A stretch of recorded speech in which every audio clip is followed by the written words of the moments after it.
All right, all right, all right. No music intro this time, you guys. No.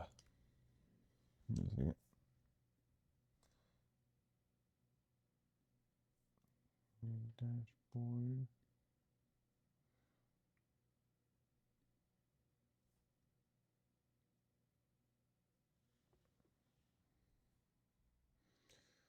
Yep, no, what do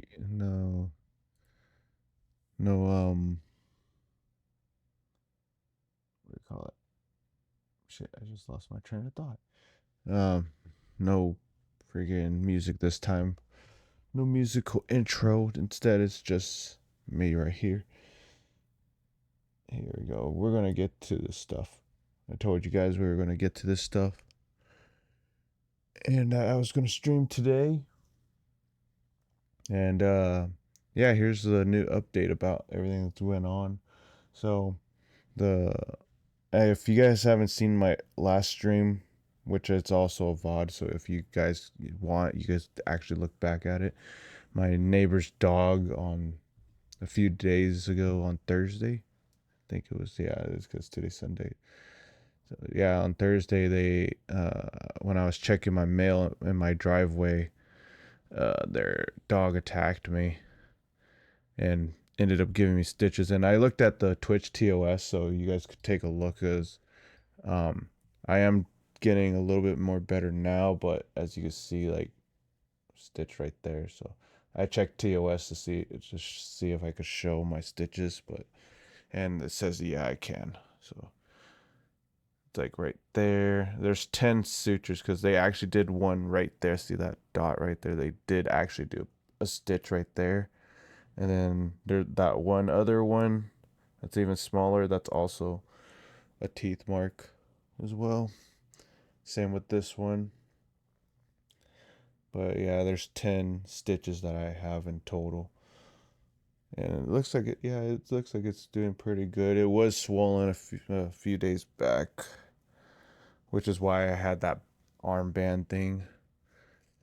And plus I'm supposed to, or the bandage also, because I was supposed to keep it covered for 2 days. Third day I could rinse it out and stuff like that. But um update on the whole entire scenario, because as I said before, when that happened, the dog's owner actually didn't come out and say much or see if I was actually all right. And literally just was like, you could just hear their voice like saying, "Oh, did the dog bite you?" And I said, "Yeah," and you just end up hearing a gate or door close. But I guess the actual owner, because I guess there's more than, I guess, one family living in that place next door to me. And the owner came out, and my dad came out with me because the owner spoke Spanish. And she was apologizing to me about the incident of her dog, and she said the county did talk to her. And I guess this was the dog's second strike, because I guess here in this state, if the dog, or I don't know if it's for any state or just this one, but they were saying that if a dog bites someone like more than 3 times, like there's like, or an incident where they bite someone, if there was like 3 incidents, then the dog has to be put down. But I guess I was the second incident, because I guess they had one already. And yeah, they came up and apologized to me, and they were like, yeah, we weren't home at the time, and there's other people and other people's families living here, and I guess someone opened the gate that shouldn't have been open, and it let out the dog, and that's why the dog ended up, I guess, running out in the streets freely, and then just happened to see me when I was checking my mail, and then yeah. And so, and yeah, so she apologized, and the county animal control and them did go and see them, and they seem like they're pretty chill because they were like, yeah, as soon as your hospital bill comes in, uh they're like, just let us know and we'll pay it because like they like, we're just sorry that your our dog bit you and you had to get stitches and stuff like that. I'm like, oh, okay. I was like, yeah, I was just like, I'm like, it's like how my dad said it too. It's really just, you guys have to be careful because, there are kids around and dog comes out and bites a kid or anyone or elders because there is elders that walk around here too. So it's like kids, elders,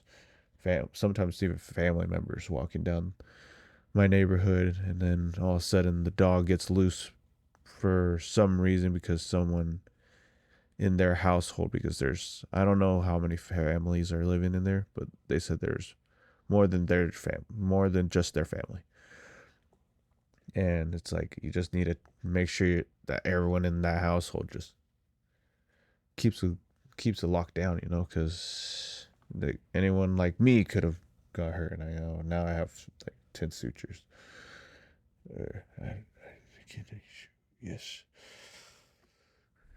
But with that being said, yeah, that's the good news. So the good news is because I didn't know if they were going to be willing to pay for that, like the hospital bill, because I was like, they didn't come out and say anything, but they're like, oh no, that's not their, it's our dog. They're like, yeah, we're willing to pay for it, and just let us know when the bill comes in, and we'll take care. We'll give you the money, or they'll take care of it. I'm like, okay, thank you, thank you.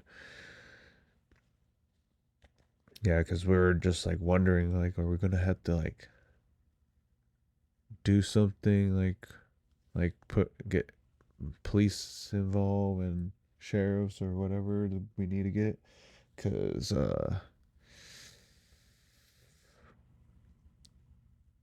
they can't just let their dog bite me and that's it, and then that's it. Like, I had to pay for this, and it's like, bro, because like I said before, it's like I didn't even see the dog coming. I didn't even know the dog was out and about. It just randomly came up and bit me, and so I was just like, holy shit. Yeah, because I went to see how my cousin was doing with his car, and after I was seeing what he was doing with his car, I was just going to check the mail. In the process of that, and this was all in my driveway too. This was all like in my driveway, and so it was like I went to check on him, and then right when I was about to check the mail, then bam. And I was like, well, I appreciate them also apologizing. I do, I really do. Because I was just like, man, yeah. Because when the day it happened, it's like, and some random person, I guess, asked that if I was okay, or if or not if I was okay, if I got bit, and I was like, yeah, and then that was it. And then you just hear a door close, and I'm like, because they have a lot of cars parked over there, so I was just like, okay, well, they're not gonna come and check because I did say, yeah, I got bit. And my cousin's like, he got bit, and then no response, and so we're just like, oh, these guys are these are bad actors. But then it's like, oh, it was just some other people that was also living in that household or on that property at least. And I was like, well, is anyone gonna pay for this? Because I mean, I'd hate to pay with my own money for something I didn't really like. I mean, like that I didn't even want to happen to me, because like I remember when I was reporting this to the animal control, because in the hospital they make you report it, which I mean I was going to report either way, but I was like, but they were just like, oh, did you provoke the dog? I was like, I didn't even know the dog was out. I was like, I didn't know the dog was out until it ran up and bam, and that's the only time I noticed. And so that's why I was like, okay, well, I was like, yeah. So I didn't provoke it because I didn't even know he was loose. It's like I'm in my driveway, and then because the mailbox is on like the public street, so like after I checked in with my cousin, I was going to go to the mailbox, but in the process of going to the mailbox, I got bit. So I was still in my driveway. So I was like, man, that was crazy. It's like, because out of my years of living here, because I pretty much just grew up here, and it's like, because everyone here has like a dog. Like all my neighbors have dogs, but when they get loose or something, they don't usually bite. That's the thing. It's like they usually just stand there and they bark at you, but they don't really bite. Like they'll like come up, but then they'll like bark, bark, bark, bark, bark, bark, bark, bark, and then they'll run off because their owner's like, "Hey, get back over here." But they won't bite. They don't ever bite. This was the first time. Yeah, I've been here for a long ass time.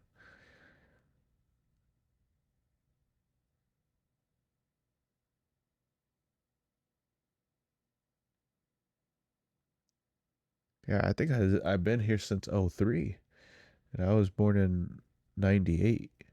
Yeah, yeah. So I've been here for pretty much just grew up here, and I was just like,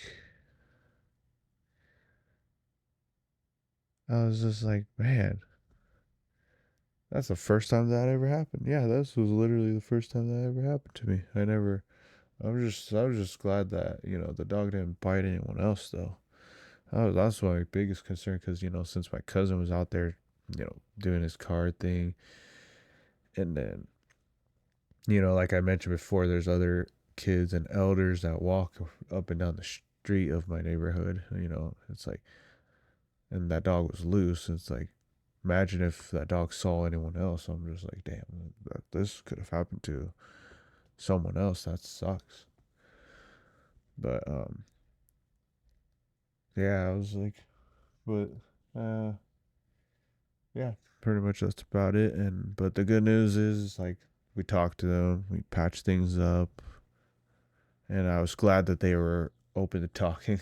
That was our biggest worry, and they said they will cover the hospital expenses and stuff. And so yeah, that's about it. And yeah.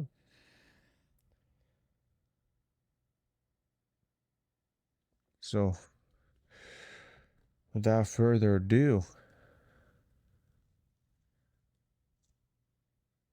let's refresh the page and let's get to watching or reacting to a video or something. Let me see. The hell.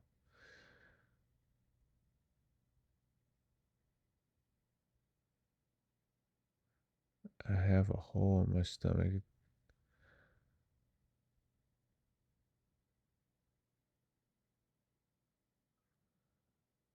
Ooh.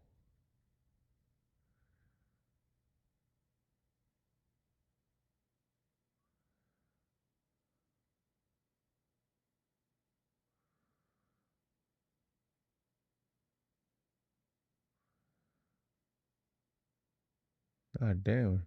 That's a hole in her stomach.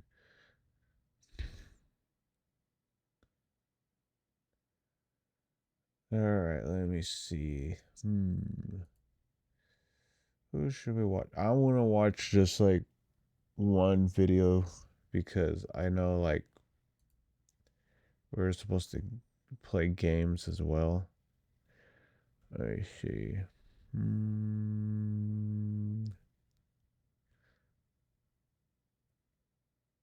Oh, I'm planning on playing Windrose one of these days on the stream. I've already played some of it already, off stream, but I'm planning on actually like playing it on the stream.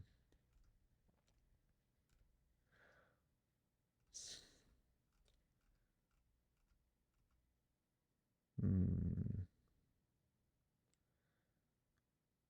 Hmm. You know what? Did Paulo post anything new? Oh, wait, what? Let me see. Japan eliminates illegal immigrants. You guys, let's check this out actually. So Japan wants. Oh shit. I just noticed. I think these are off. Let me see.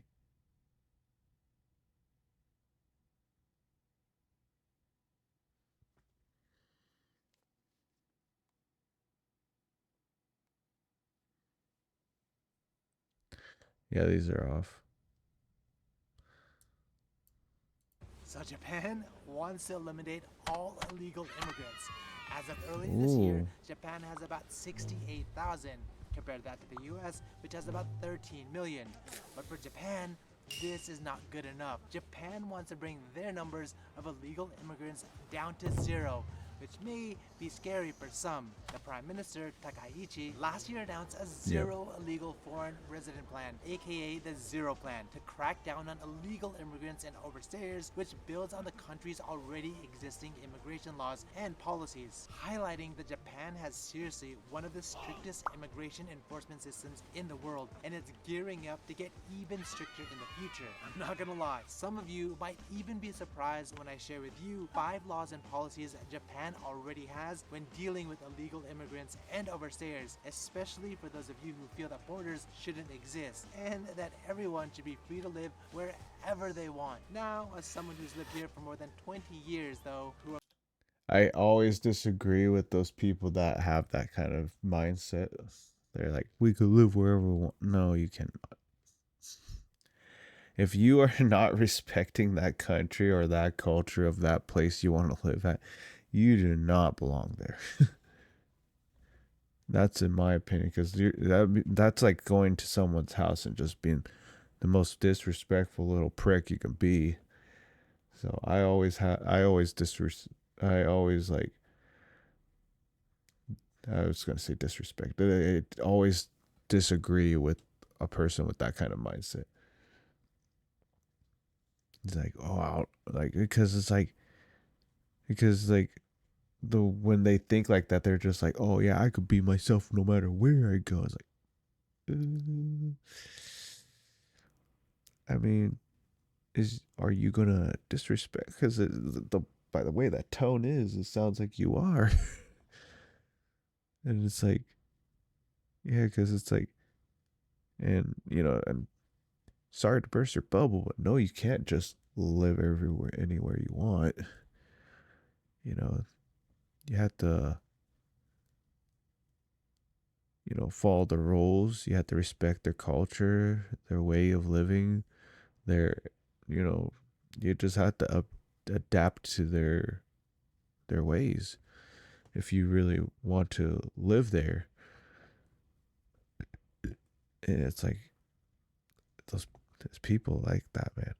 But let me see what he says else about this. appreciates Japan's culture and how it's created a relatively Yes. high trust society. I've come to also understand and respect the country's laws and its policy, despite maybe not fully agreeing with every single one of them, including ones on illegal immigration. First of all, I should probably mention that Japan is a very homogenous country that has remained relatively isolated due to its island geography. Some may argue that it's part of its beauty. Legal foreign residents make up only 3.3% of Japan's total population of 123 million people. Americans like All myself, right. who are legal residents of the country, are actually only 1.6% of the foreign population. That's about 66,000 people. You know, just enough to fill a US football stadium. Before I start this list though, if you like this type of video, let me know by hitting that like button, and if you're not already, hit that subscribe button for more videos about Japan. Alright, Let me break it down. Number one, rewards programs for public tips. First, Japan actively encourages citizens and residents to report suspected overstayers or illegal workers. For example, on the national level, their ISA, Immigration Service Agency, a rough equivalent to US's ICE, has an official tip system, both via phone and web, where people can report suspected illegals, which can lead to investigations of these people. And get this, with rewards up to 50,000 yen, which works out to be about Ooh. $314. To be fair though, no issued rewards have been reported in recent years. And on a more local level, Ibaraki Prefecture recently announced that as of April of this year that it plans to offer small cash rewards, around 10,000 yen, $63 for tips on businesses who are hiring undocumented foreign workers, but only if the tip leads to a deportation. For example, in March of this year, there was a raid in Ibaraki's Hota City where multiple houses were raided, discovering 19 people, 17 Indonesians and 2 Thais, who were illegally overstaying, working in the area's agriculture sector. The authorities report that this was an intelligence-driven raid. In any case, in Japan, it kinda seems like it pays to be a snitch. Number 2, random ID checks. In Japan, the police will regularly and randomly stop foreigners on the street to check their IDs in hopes to catch illegal immigrants and overstayers. This one is probably one of the scariest things for illegals trying to stay under the radar, but it's also one of Japan's strongest detection and deterrent methods for Bro, they wouldn't have to be afraid if they just came legally in the first place. I mean, come on, America, you gotta take some fucking notes, bro. And then America also has to open up them asylums for those fucking extremists, man. They really do.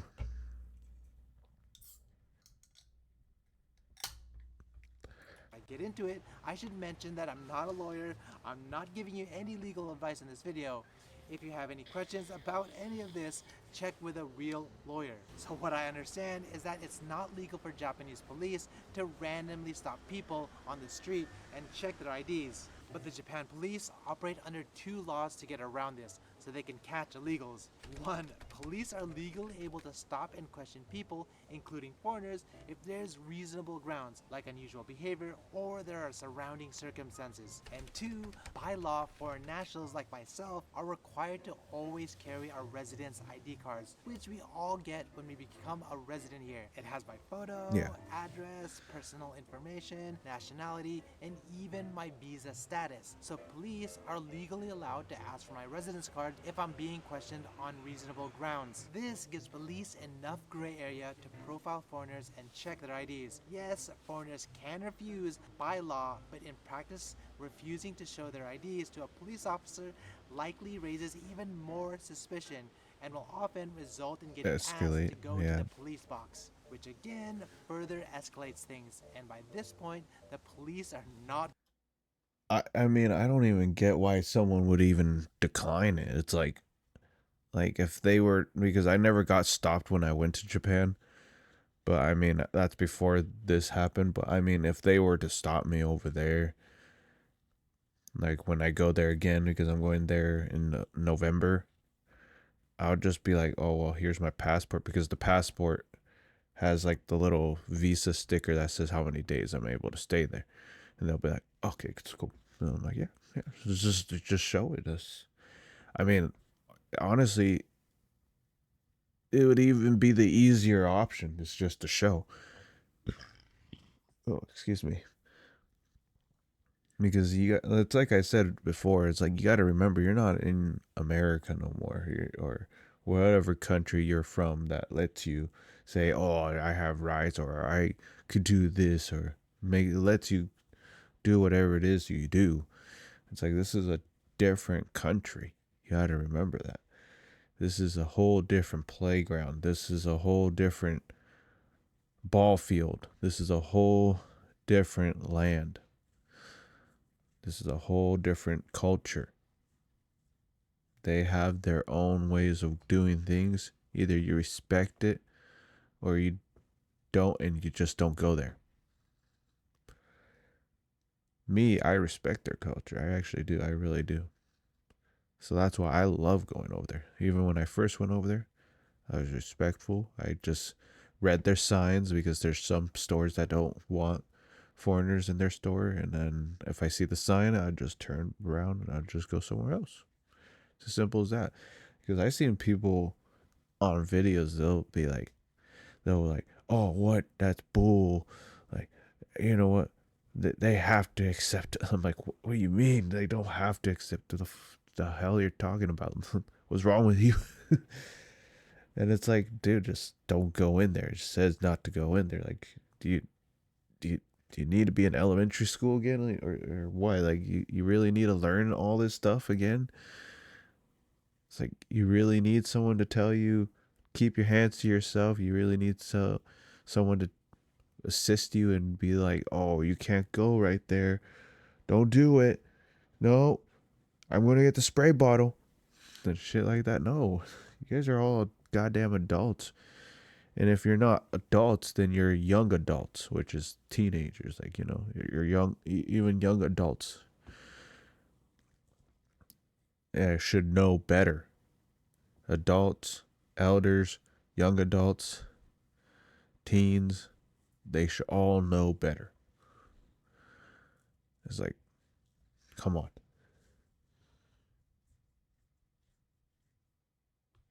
And if you don't, you're going to end up learning either the easy way or the hard way, the one of the two. And hopefully, you guys just learn it the easy way by just looking into it simply. Come on, dude. That's why we have that fucking internet for. That's why I show videos like this on my stream so you could get educated if you're interested on going to Japan or any other country of that sort. It's because all of them have different rules. It's like you just gotta just respect the rules. You'll have a good time. I guarantee it. Take it from me. I went there. Other people went there that had zero problems as well. Come on, man.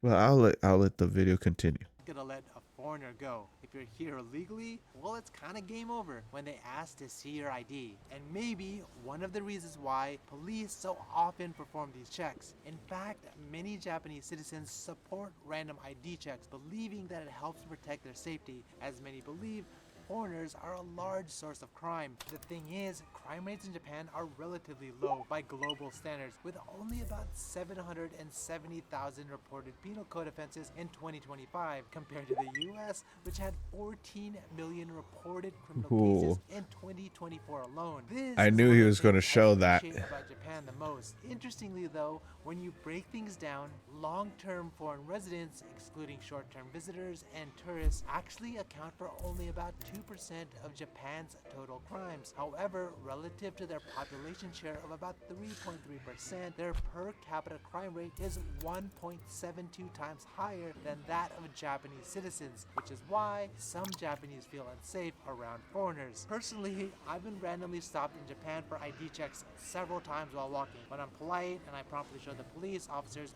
my ID, they quickly let me go on my way.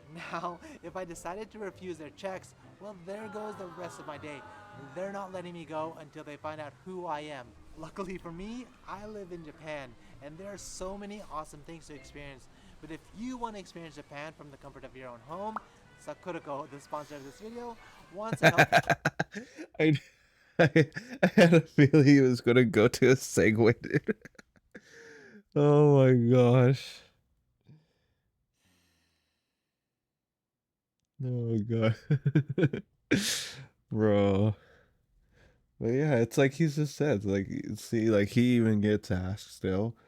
And it's like just, and he's lived there, and obviously we know, and if you've watched my streams, you know that he has a wife and kids, and he's been there for like 15 years, and they still ask him for his ID. It's like, that's not a big deal, bro. Like, you guys make it seem like it's a huge deal, like, to just show your ID. It's like, if an officer asks for your ID, just show the ID. Just show it. Why you gotta be so difficult? Just show the card. that card is your key to just moving along. I don't know what's so difficult about that. I really don't. You do it through their snack boxes. I If never you're tried visiting that Japan, though. these monthly Japanese artisanal and seasonal snacks are just for you, as they're rarely available outside of Japan. Every month has its own theme, featuring 20 traditional sweets, Japanese tea, and an exclusive homeware I item need to try supporting that. local makers across Japan. This month's theme is Heritage of Hiroshima, where nature, culture, and history come together. Enjoy the Setoichi lemon cookie, Kyoho Gracie chocolate crunch, Ooh. strawberry Baumkuchen, and I'm loving the Shio Dare Senbei, all pairing perfectly with this month's drink, Kudzu Yu. Plus, you get a Bloom's hand-picked ceramic. As always, you get this awesome booklet that tells you about each snack, as well as allergen info and cultural insights about Japan. Seriously, this entire box just makes you feel like you're in Japan. Get $5 off your first subscription today by using my code Paolo and link in the description. Number 3. Overstay tracking system and database cross-checks. Well, it's a digital world now, and it's getting more difficult for illegals in Japan to go unnoticed. The country's tracking system provides near real-time data to detect and flag overstayers, known in Japanese as Buho Zangyusha. Whenever a foreigner enters the country, they're automatically entered into the system. You know this if you've ever visited Japan. When you go through the Yes. immigration screening process at the airport, they take your picture, Hmm. fingerprints, match it with your passport, and record Hmm. your entry and exit dates. Obviously, this also includes foreign residents like myself, where we're tracked by our residence cards, which again, we always gotta carry. There's no way around it. I mean, to be honest, why wouldn't you carry your ID with you? That's my question. It's like, because I am planning to move over there. It's like, and even right now, like, I never leave my house without my fucking wallet, which it has my ID in it. It's like I never leave my house without the wallet or my ID. So like realistically, why would you not carry your ID with you?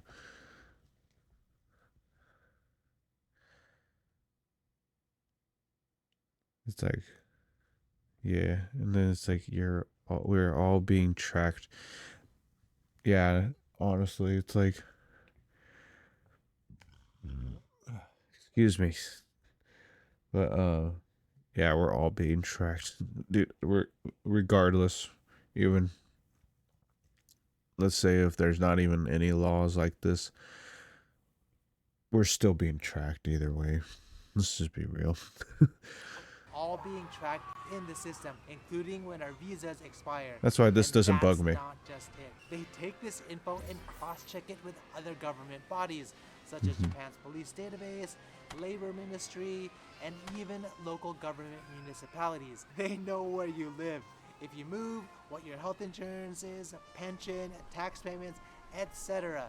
Any inconsistencies can trigger further investigations by the authorities. And since it's all linked, it makes it even more difficult for illegal immigrants and overstayers to operate in Japan. And get this, the data sharing is planned to be even more expanded in the coming years with Japan's Zero Plan. Number 4.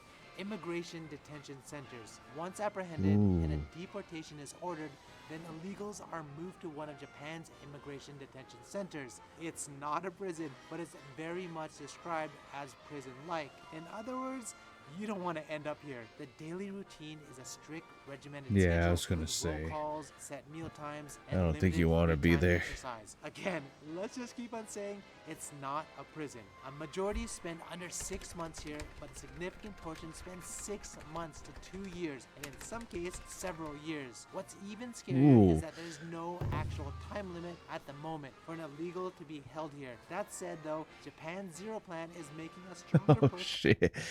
Damn, bro. There's not even a time. You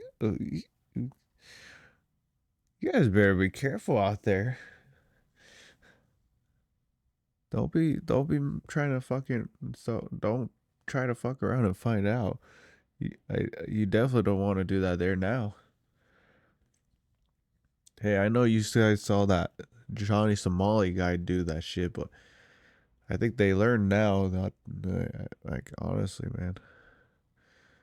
Don't be messing around. Because I know there's some new rules also for like for like even tourists. They're getting strict on tourists too. So yeah, and this makes me happy actually because I'm just like I'm glad to see that they're standing up against people that are so disrespectful and reckless and stuff like that, and that pretty much just wants to pretty much be a nuisance. I'm glad to be seeing this. for accelerated deportations in the future. And number 5, birthright citizenship and asylum seekers. Now, I wanted to quickly touch on these two topics as they're somewhat related to overall immigration. First, Japan doesn't recognize birthright citizenship, requiring at least one parent to be a Be a Japanese national Japanese. for a baby to be the citizen of this country. Citizenship Mm-hmm. by blood reinforces the idea that Japanese nationality is linked to Japanese ancestry and cultural belonging. Japan's overall stance is that long-term permanency and citizenship should be earned through residence, compliance, and integration, not granted automatically through scenarios such as birth tourism. And if you're an asylum seeker, Japan may not be the best country for you to go to. The system prioritizes national security, social cohesion, and labor needs over broad asylum claims. As of 2025, there were between 11,000 to 14,000 asylum seeker applicants, and about 9,400 of these cases were processed. Only 1,186 people, though, were granted some form of stay, while only Hmm. 187 were actually recognized as conventional refugees. Damn. Compare that to the US, which granted asylum to between 35,000 to 45,000 refugees in the same year. Also, those who aren't granted stay in Japan were likely detained in the immigration detention centers, again with no statutory maximum duration once their deportation was ordered. So now you know, are Japan's Yep. immigration laws and policies fair? Are they moral? Should places like the US adopt some of them, or should Japan's immigration laws be completely abolished? What do you guys think? At the end I think the U.S. needs to take some fucking notes.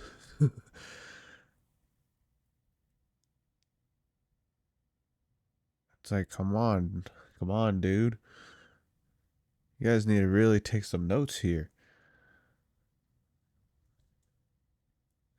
Life could be more easier if we just do it. We could protect our culture by doing it.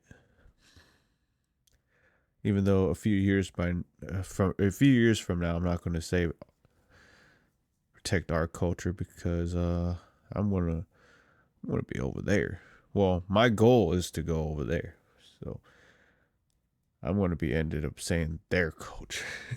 But even being a spectator over being living in Japan, I would still be like saying, "You guys need to get your shit together, man." Like for reals. But yeah. Since I'm living here now, I'm just like, yeah, we need to be getting our shit together. Excuse me. Damn.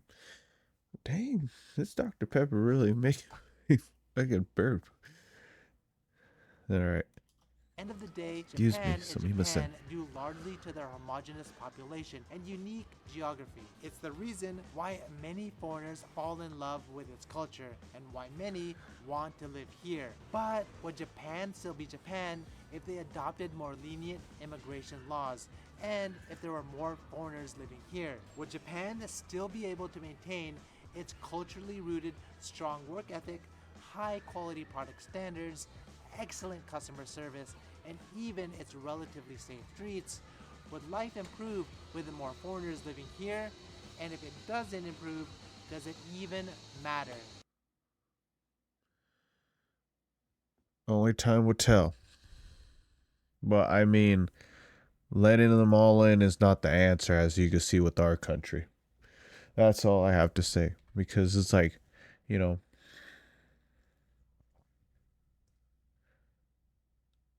I get where he's coming from, but it's like, in my opinion, though, time will tell. But I mean, I honestly, even like if they do like end up changing it to make it less strict and stuff like that, it's like letting them in is not the answer, dude. It's like if you have problems in your country, you need to fix your problems first before you start even trying to even let anyone in here or over there in that matter. Because it's like obviously there's things going on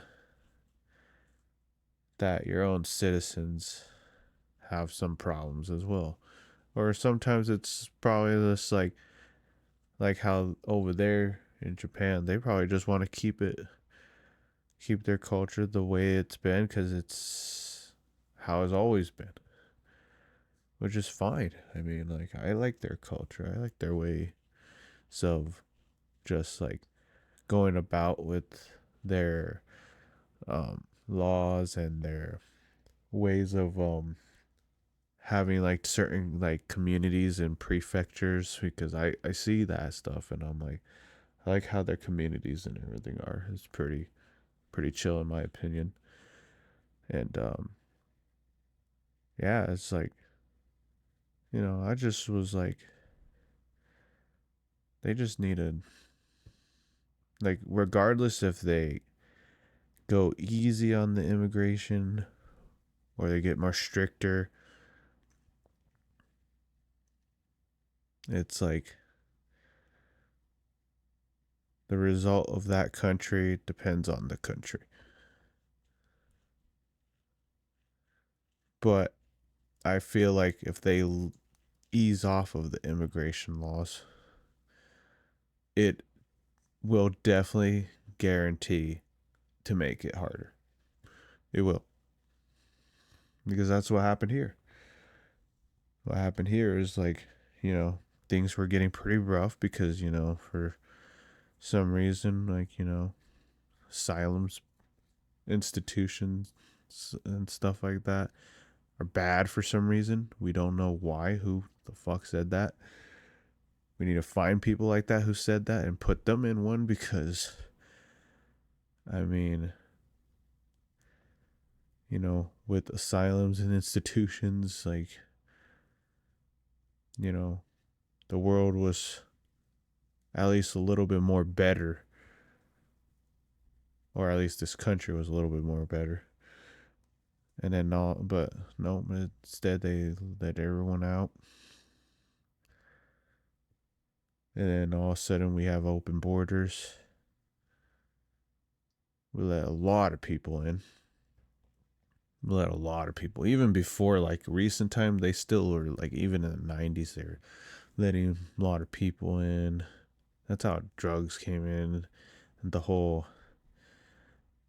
LA situation happened with the freaking raids and all that stuff, like the battle ram things going into people's houses. Like, why do you think all that happens? Because all of these, all of these things, like the gangs or people that are from other countries, especially like third world countries, that type of shit, they somehow, some way make their way through here.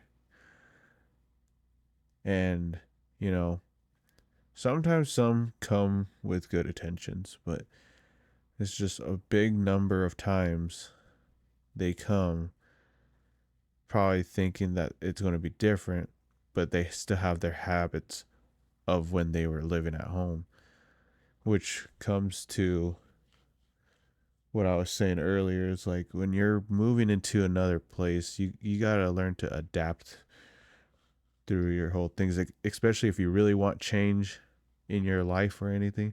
You got to learn to actually change and adapt to things, because then it's like, then what was the point of moving to somewhere new if you're not going to do anything different with yourself? Like, then it's not really truly new if you have your same bad habits or same habits that could negatively affect the area that you're moving into. And so that's why when people illegally come here, especially like from really bad places, it's like they have those habits, bad habits, because they come and they think it's going to change, or, we don't know what the reasons are, but there's way too many. There's too much that we can't even, there's way too much we can't even, like, be like, okay, well, these people are pretty good because they're, not all of them are bad, but some of them. And at this point, I have to really say a pretty big majority of them because, I mean, you gotta be real. Like, look at all those riots and all those, like, things that are happening out there. It's clear to see that. And it's like there's way too much stuff. And so that's why I'm glad to see places like Japan, like, finally being like, okay, we need to control this because not only that our people are saying we need to change this, and it's like we're like our eyes are seeing that most of these people are not meaning well to our culture, and they literally disrespect our culture because people are like, oh, we should adapt around their culture, learn from them. And it's like, I mean, you could learn from someone by their character, but to make us to make us learn, or to make us feel like we have to agree with their culture by just accepting whatever kind of behavior that is probably not good. It's like, that's not what we want to do. We don't want to do why would we want to do that? It's like, why would we want to accept certain things like that that could possibly hurt us? Like, say for example, like um what do you call it? I'm trying to think of it. Like, say for example, like, oh, like gangs, like, because this is like not even drug related, because, like, I know people on the news see like, oh, they always talk about how countries are bad because they bring in drugs and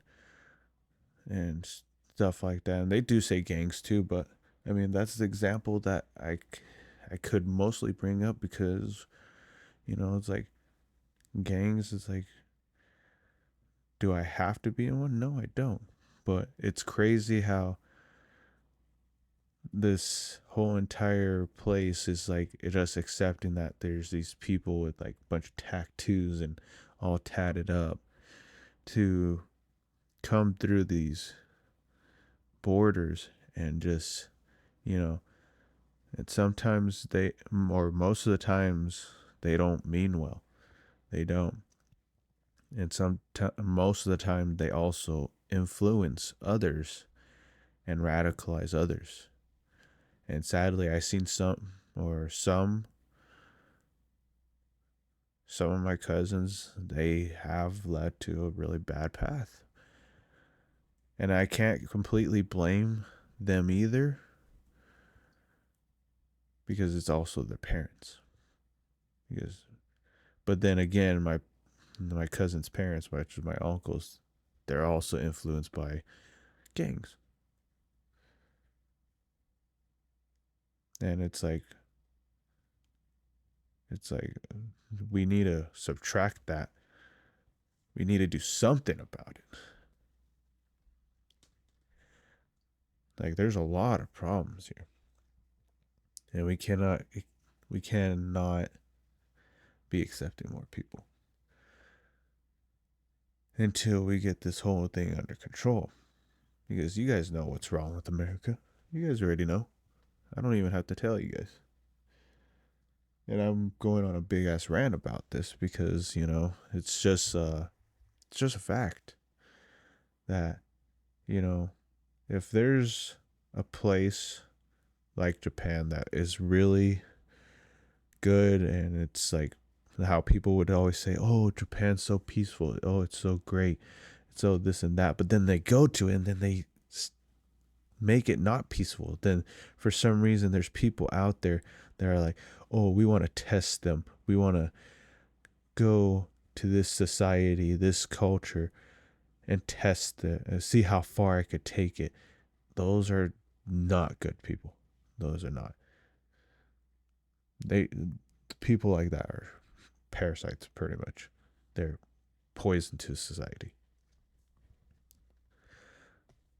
Which is why I just hope that someone like Johnny Somali is getting like 6 years. Because people are like, oh, 3, and it probably would be 3. But I just hope they just say 6 years because his ass needs to be put away. Because all these people are being so damn disrespectful. And it's not always just from America, it's also from like other countries as well. Because, I'm not just talking about like America here, I'm talking about just people with that kind of mindset. And same with like people with gangs, like the gang type of mindset. We cannot have that. We cannot. Because I see it do a lot of damage to not just people or specific individuals, but I've also seen it affect communities. It does. Because there's like places that are all right to walk at, and then there's some places they're not. Why? Because those people are gonna hit you up and ask you where you're from. And I'm like, why? Like why? Oh, you can't wear a certain color because these people are gonna kick your ass or they're gonna do this and that. And it just, even when I was younger, it just makes me say, why? Why is like those are people in that when I see that, even at a young age, I see that as people that gone fucking crazy. But yeah, I'm the one in special day class. Ain't that a fucking crazy shit? That is. It's like because I it's like, okay, I know I have issues and I wasn't always the best student, but you guys are going way more easier on these guys that have drugs on them, guns, knives, tatted up. And it's like, you guys are going more easier on them than me. And all I ever did was been a smartass.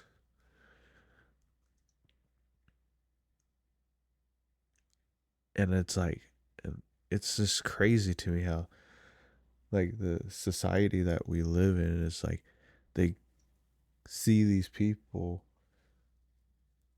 and they're just like, oh, actually we should take it easy then on them because they probably had it rough. I'm like, what do you mean they're making life rough? What do you mean they had it rough? Like, okay, they have a sob backstory. It's not my fault that their sad story keeps continuing because they keep going down and keep doing the wrong things. It's not my fault they don't do something different to change that. So why is it that people should accept that? Like, people shouldn't be accepting that. Because then what happens is people get hurt. And it's crazy. Oh shit! I just touched my I just touched my stitches. But you know what I'm saying? Like, it's like I really need to fix this back pillow. But sorry, I'm fixing the back pillow.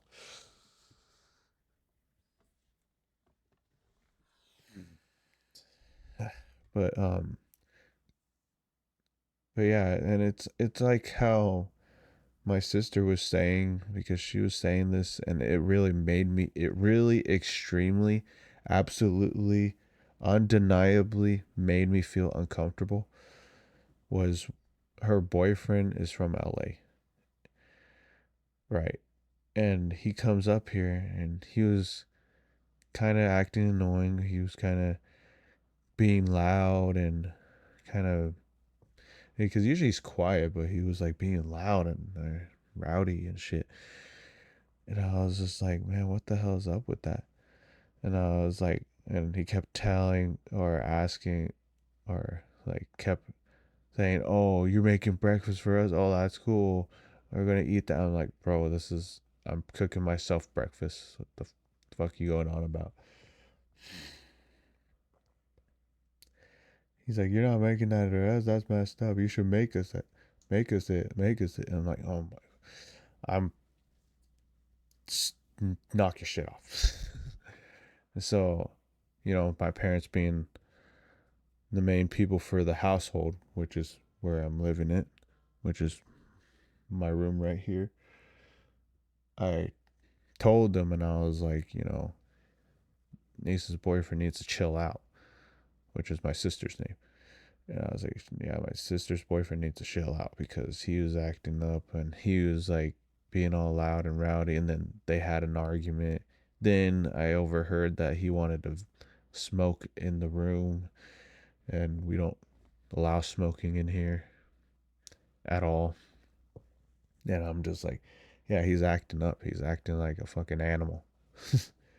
He's being loud and rowdy, not listening to my sister because my sister had to even yell at him because, and stuff like that.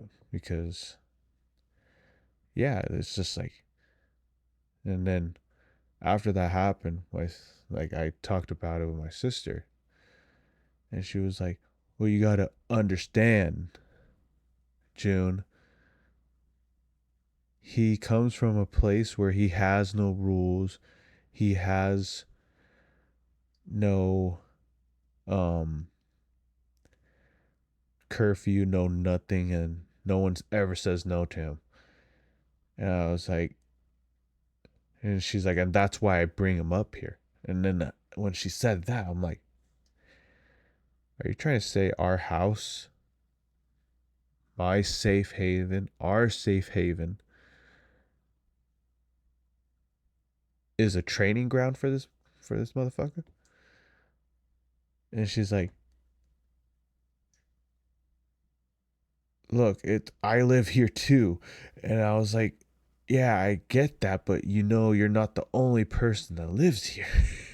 And so you see what I'm trying to see. You see why I like when she said that, that made me so uncomfortable.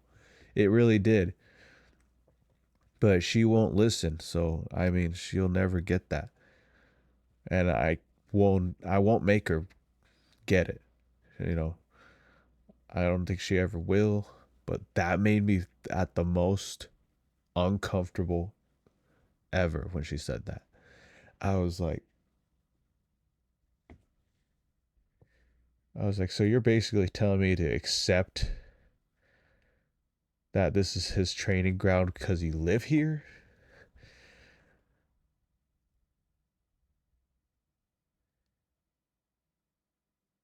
They're telling me this guy does not know how to act like an adult. So you're trying to train him how to act like an adult here? Here? I'm like, yeah, because she's like, well, he just needs to learn that here he can't be acting like that. And I'm like, he shouldn't be acting like that anywhere. you know? And that's my point, because it's like, you don't have to teach him up here. You have to teach him anywhere. Anywhere won't accept someone like that. That's why when she said that, I'm like, and you're not going to train someone here, especially an adult. I mean, if he's a kid, I would understand. Okay, fine, it's just a kid. A kid does have to learn, but he's an adult. He's older than her. He's older than me. It's like he's an adult. He needs to learn how to just act like an adult in general, no matter where he's at. And so that's why when she said that, that made me extremely uncomfortable. It really did. And I don't even know if she'll ever get how uncomfortable I felt or how I still feel, but I do. But that's why I just want to make it my goal to move where I want to move and live where I want to live and just adapt in the areas or the location I want to live at and just chill and just live normally, just live normally without even worrying about who's coming in and out of my house. It's like I just want to just chill and just be like, okay, I know exactly who's coming in and out of my house. I could approve whether they come in or out of my house because I don't want to live in the place where I can't control that. And here I can't control that.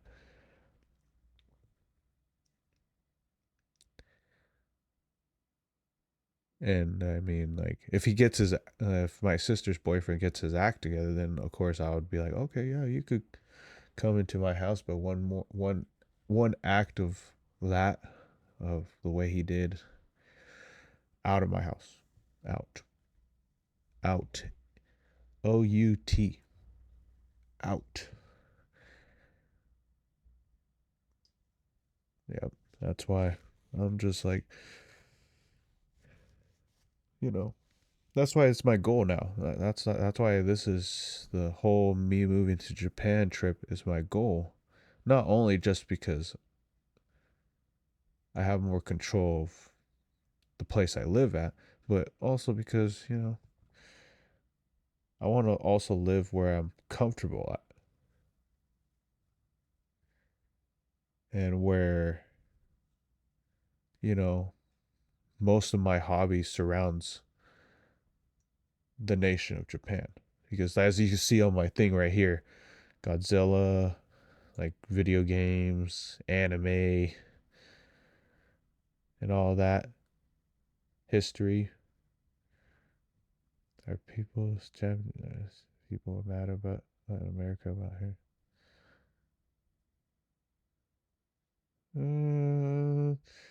I mean, it depends on who you ask, honestly, because I wouldn't say everyone there hates America or still mad at America for that. But let me tell you for sure that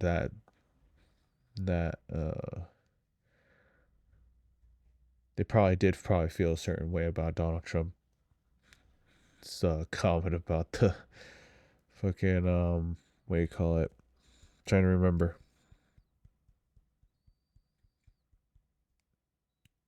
them being sneaky or surprises, and yeah, because they were like, well, why didn't you tell us? And he was like, oh, because it's like surprises, and he was saying that they're known for surprises, and like and then he mentioned Pearl Harbor, and I'm like, bro, no, he did not just say that. I'm like, oh my god, oh my goodness. And I mean, it's not. I mean, it's like what he says is not a lie, but I mean, like, bro, come on. And I did laugh because that was really unexpected. I did laugh. I'm not gonna lie. I still am. But I mean, goddamn. I don't know, but I mean,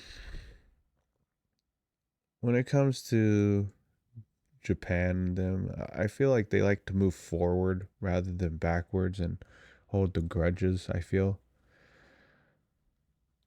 and I know it's like I said. I know that some people still probably don't forgive or they're still mad about it, which is understandable, dude, because that Hiroshima and Nagasaki thing, that was like not those, that was bad. That was terrible. Like I don't blame them at all for being mad about that. So it's like, that's completely 100% valid to be mad about.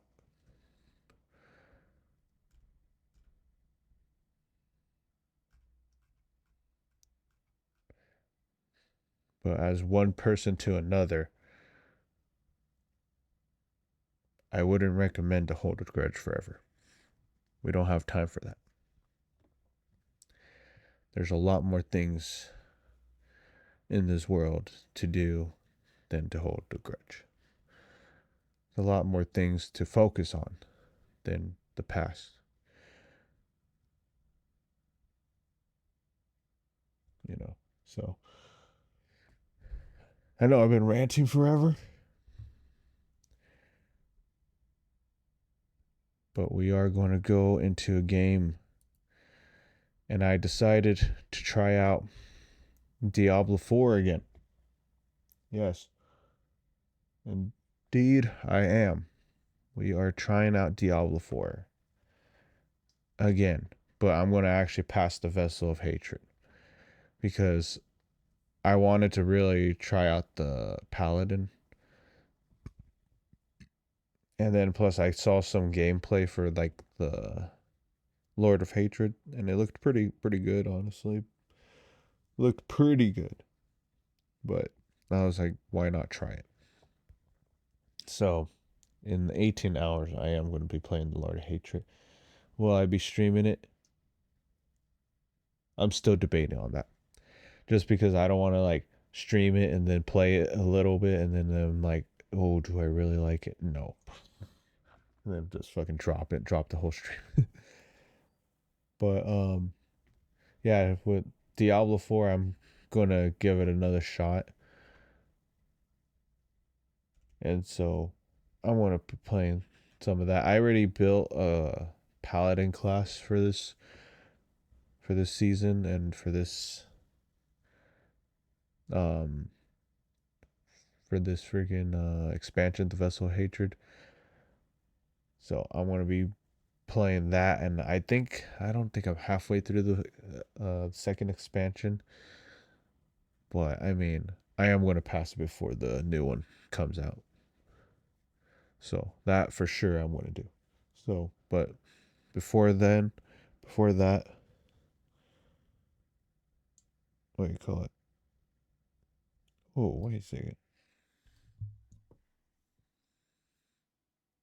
Oh, oh, wait a second. Uh-oh.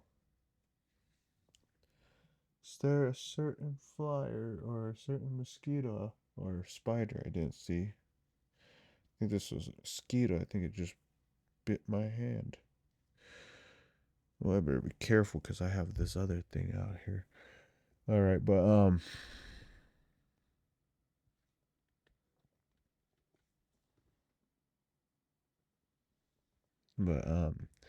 yeah, we're going to be playing Diablo 4, but I'm going to use the restroom, so I'll be right back.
I'm back, you guys, as you guys can see. And I'm just checking my surroundings because I got bit by a mosquito.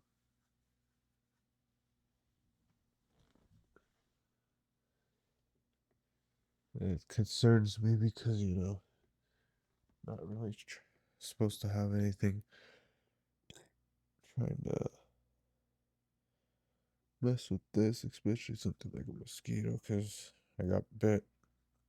And, like, there's, like, a big bump on my hand now. And I was like, it could have been a spider, but then I was like, no, I would have felt that shit if it was a spider. I didn't even feel this happen. Yet it just happened. Yeah, you guys can see that. Yeah, like I have a bump right there now. Oh, shit, man. I guess I gotta be careful in here now. Which means I probably should wear a long sleeve, actually. Because I know like, well, I mean, we don't have no more of the bandage wrap, but I mean, it says after 2 days I should be fine without the bandage, but I probably should wear a long sleeve, actually. Just trying to see if I see any, because the light's up there. I know sometimes mosquitoes are attracted to the light, so most of the time. 'Cause I just don't want it to end up biting me and then causing something to happen to this arm right here because it's like, or to this area or this area because, yeah, actually, let me wear a long sleeve shirt actually.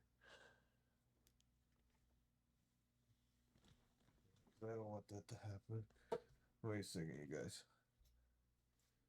Because the last thing I need is something to bite me and then make my skin swell up again.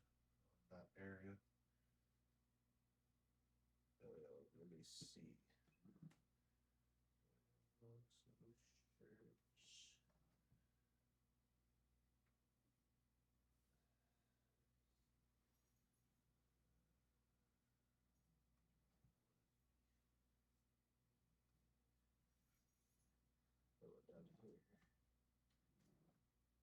Should have at least. I think I have one. Should have one. What the frick? Do I not even have one? I actually can't believe it. I don't think I even have one. Long sleeve shirt.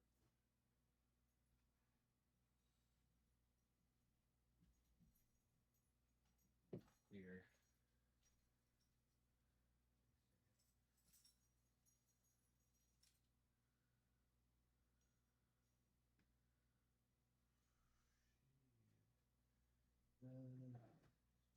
Oh, here. I can just wear this.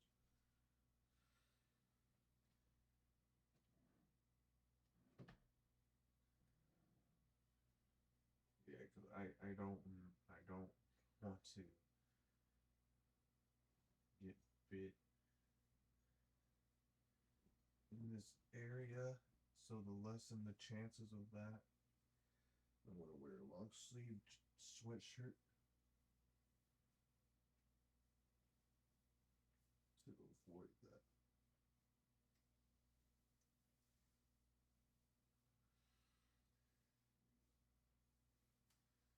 Luckily for me, around here it's been getting cold.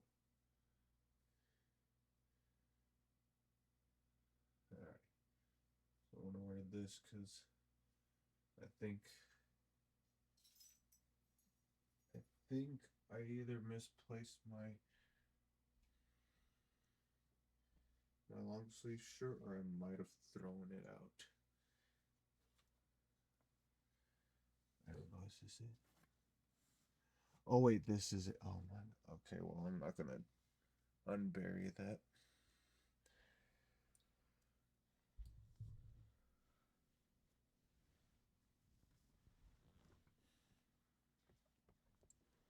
And plus, I don't even know if that's clean. I know the other clothes I just brought in are clean. This is clean. This just came out of my freaking dresser. But to lessen the chances, I'm wearing a long sleeve shirt or sweatshirt.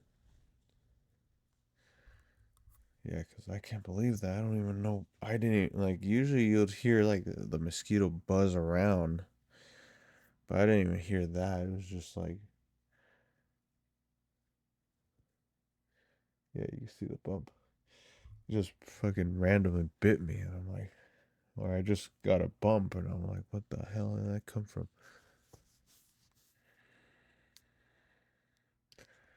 Crazy. Well, you know what's crazy though, actually? It doesn't irritate me though. That's another thing.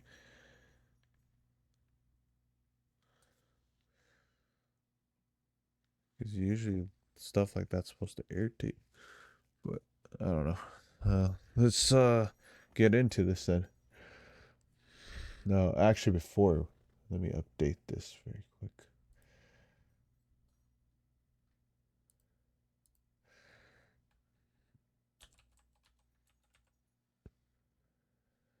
Diablo 4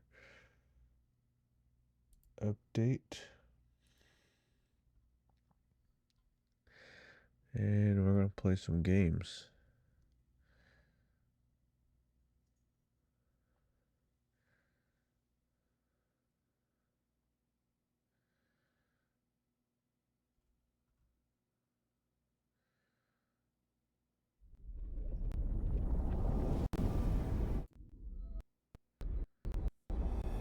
Thing turned off. Yeah, I did turn. Yeah, because these headphones just automatically start turning off if like no sound plays through it.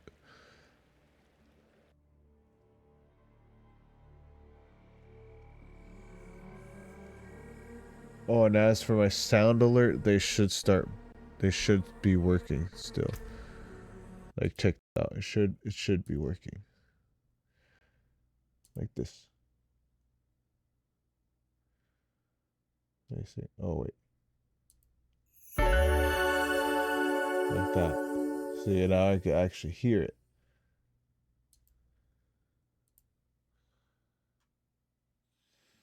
So now when someone follows or something, now I can hear it. So that's the good news. I can now hear it again.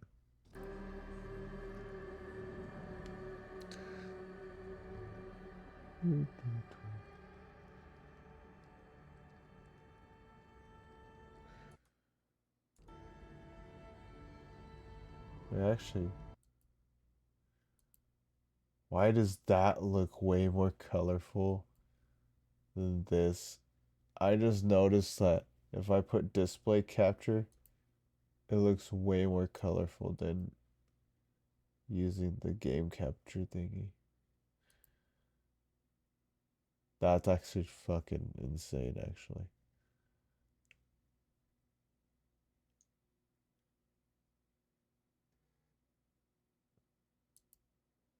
I'll just keep that on. But anyways, let's go into it. And yep, I'm a level 31 paladin. And let's see what else I have to do to pass this expansion. Because we already saw Nyrel. And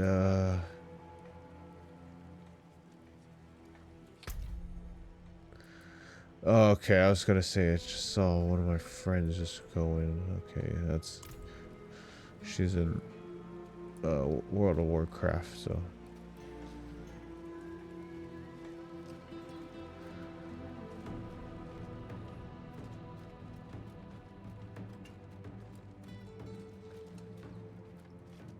yeah, like honestly, Lord of Hatred's like their, for me, it's their last straw. Just because I kind of did like what I saw like on the freaking gameplay that they did show, or on the trailer thing they did show on Lord of Hatred.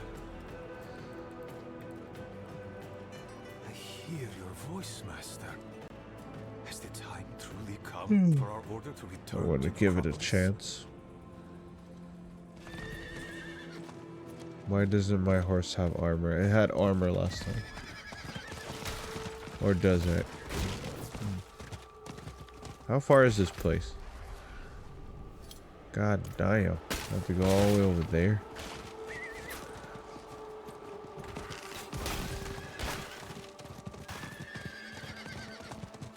I have to go pretty far for this place.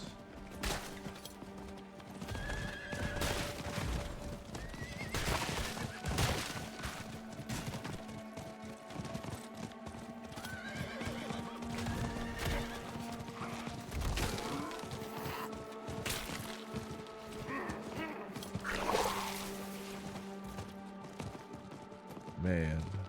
Alright. And so far, I've been liking the paladin class so far.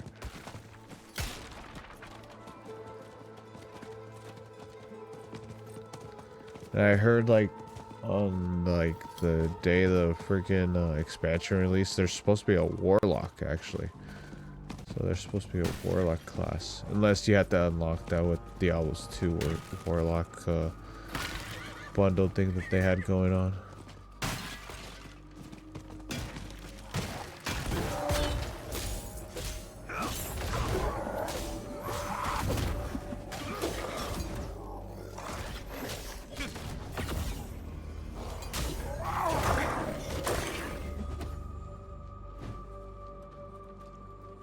Alright.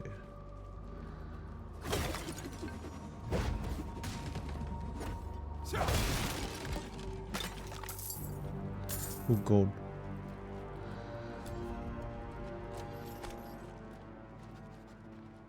Gotta save this area.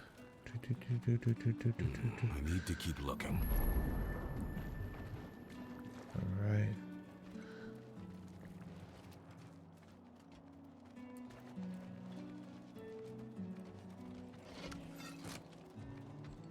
Bros, let's see. Oh shit.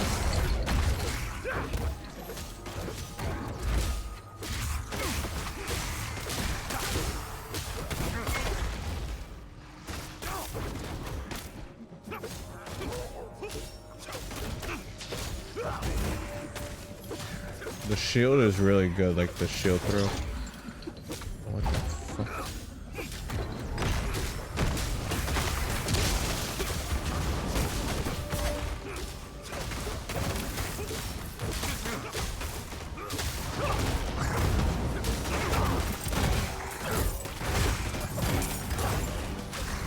Well, actually, now that I think about this, there is another game I'm actually going to try on stream. Here, wait a second, let me check this out.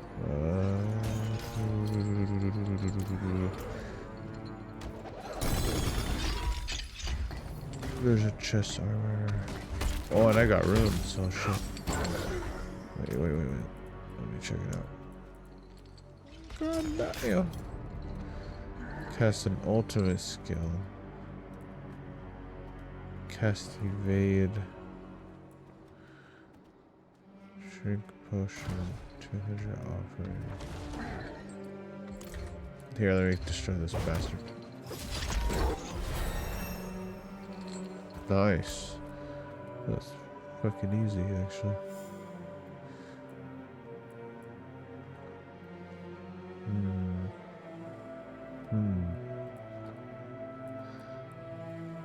Does seem like we're short on an ability. Yeah, because this is just this, and then this is the ultimate skill, so there's nothing else to really let's see.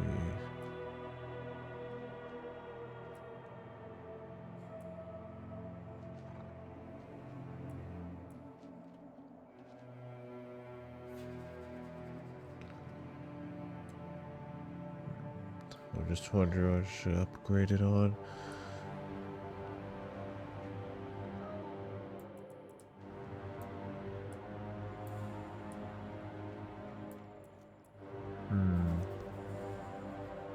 Because I was like, should I just put an ultimate skill or should I select? You know what? Let me select one of the other ones actually. Let me see. What does this do?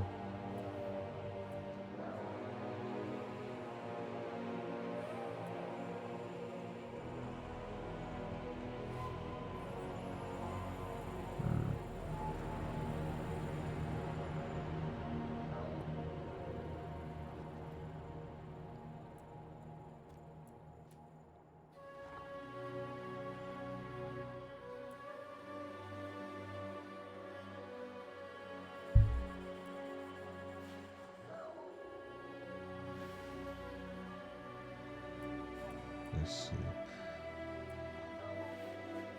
What does it say?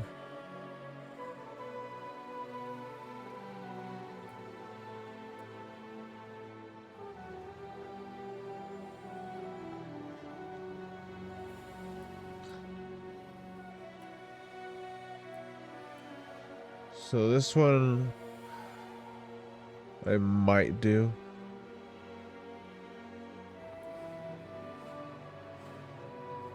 I might. Let's see. Actually, let's see what else says there.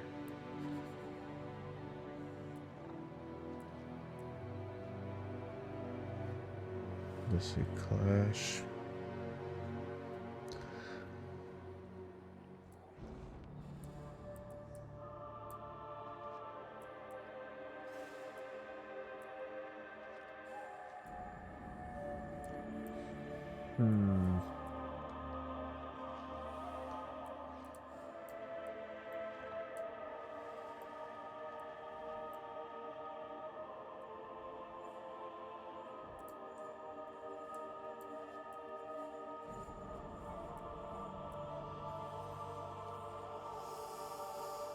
Let's see. You know what? Let's just try it out and see how it goes.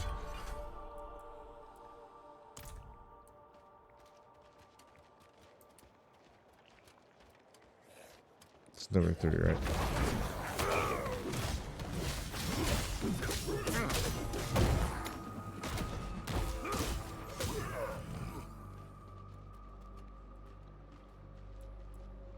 Let's see.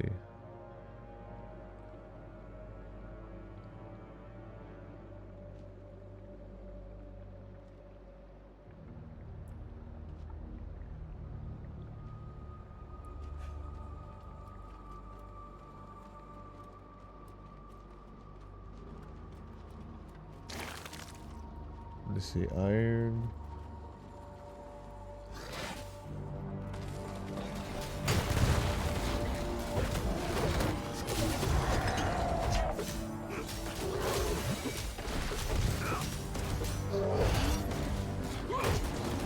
The freaking shield is like OP as fuck.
Go light work. How we do it? What the fuck? He just grew into 3 other people.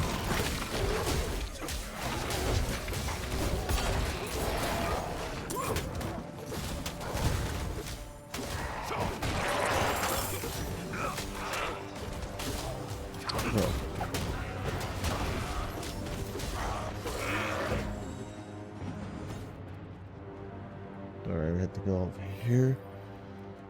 Wait, don't tell me.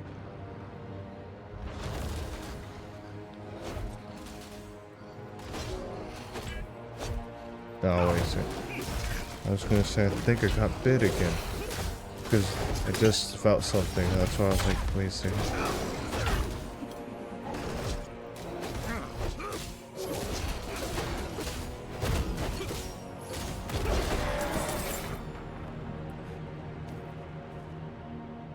Wait a second.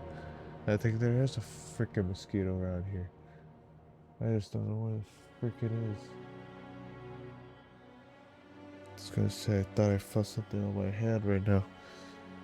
Unless I'm paranoid.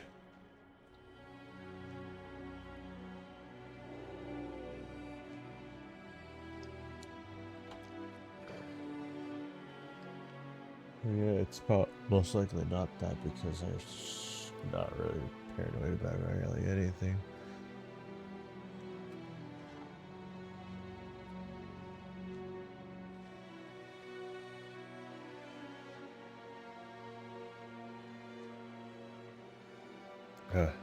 Anyways.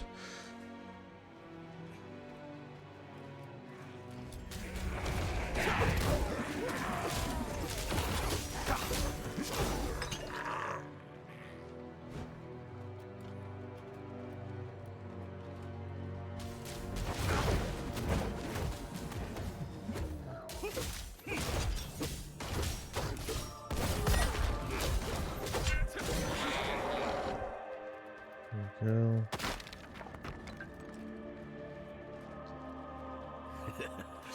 Never gets old. Look, my hands are shaking. Oh shit. Let's hope Albulan feels the same way about seeing you again. What the hell? Why? What did he do to Abulan? What should talk about? You will be given a rare gift, my friend.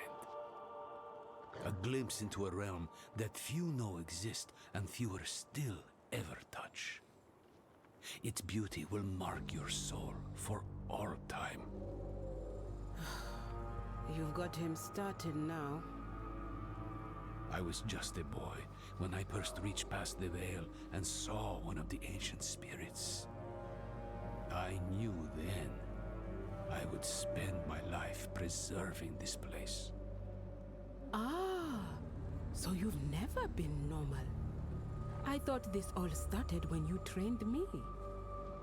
I'm not saying I wasn't afraid. The spirits are strange, grotesque, yet so very beautiful and fragile. Don't hide your fear, but do not shy away. Then, Abulan may hear your plea. We'll open up a tear to the spirit realm, so you may call out to him.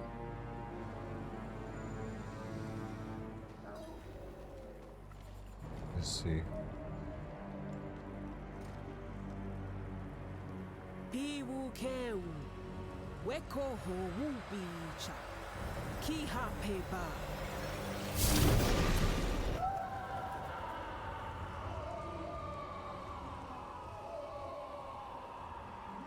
What the hell?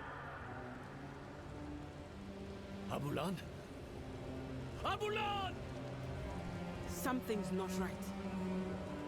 Oh no. Uh-oh. Oh, this looks like he got fucked up.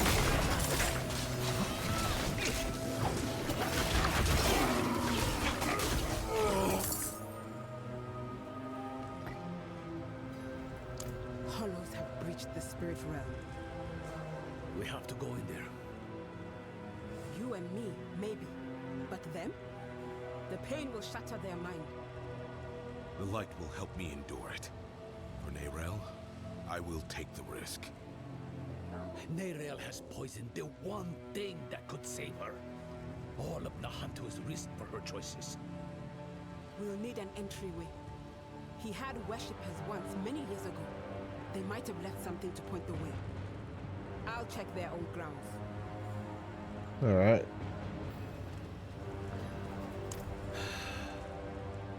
Me too. I shouldn't have snapped. But all this pain... I know she was guided here. But still, I cursed the day she brought that stone to Nahantu. Damn. Alright, well. Uh-oh. It's getting dark up in here. What's this now? I'll handle this. Oh. Lord of Hatred. Mephisto. Damn it. Oh my god, did I just come? Wait a second.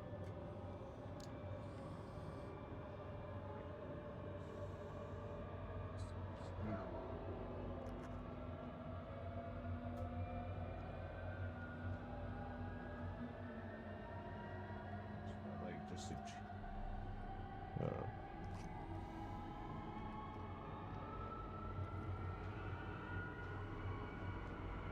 shouldn't be a mosquito. I had my window closed the entire time, but I don't know. Alright, anyways.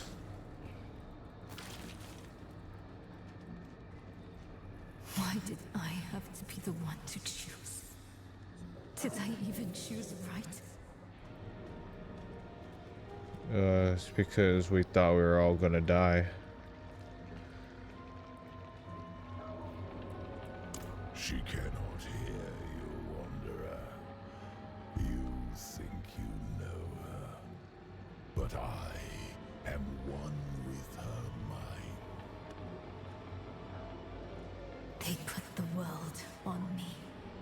Others' burdens always on me. Mother's health. I think I Dawn's just saw the grief, mosquito. Lorath's failure. And at the end of it all, a choice they should have.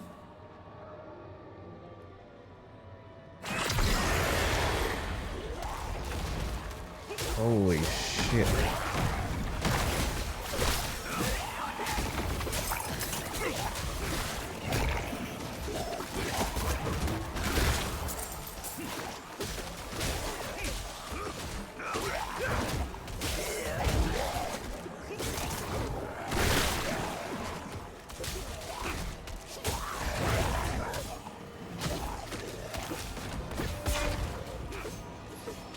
Get out of her head, demon!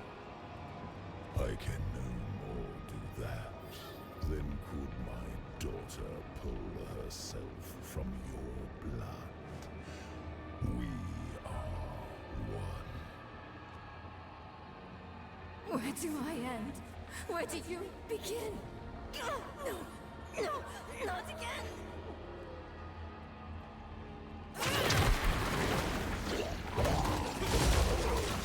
Oh shit.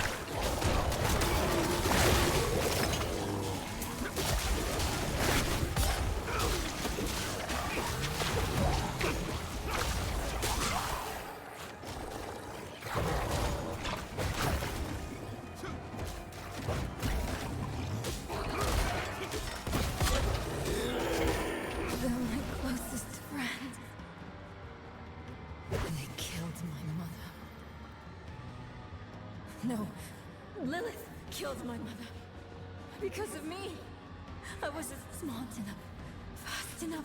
It's my fault, she said.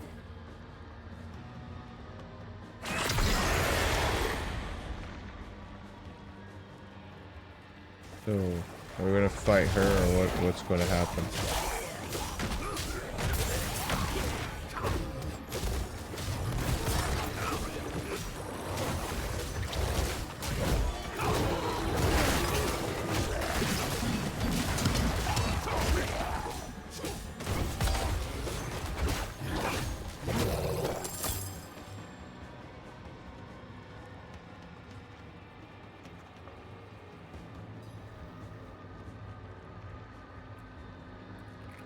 You misunderstand. I come to offer you a way to aid her. She is dying, but she doesn't need to. She will survive if she frees me from the stone. The prophecy speaks true. My brothers are coming, and when they arrive, they will not bargain with you, Wanderer. You will not defeat them. Not alone. We were formidable allies in hell. Our partnership could yet bear fruit. Talk to Nerel when you reach her. Offer her this relief. You let her choose me once. She may yet choose me again.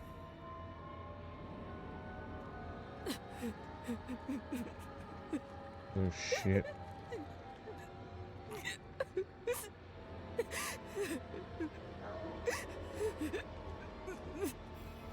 Alright, let's go. Because I think it said that we had 18 hours left to, like, pass this fucking campaign. You're back.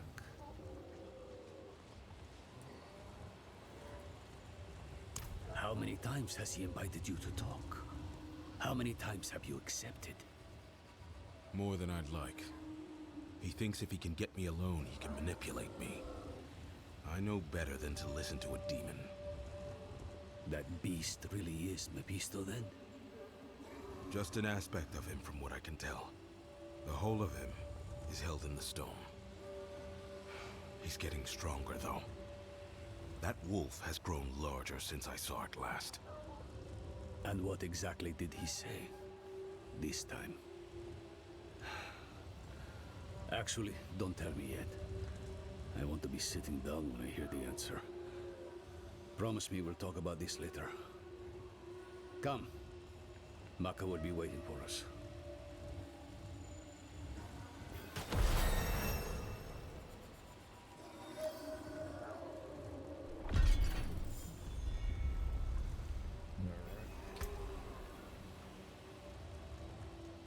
Let's see.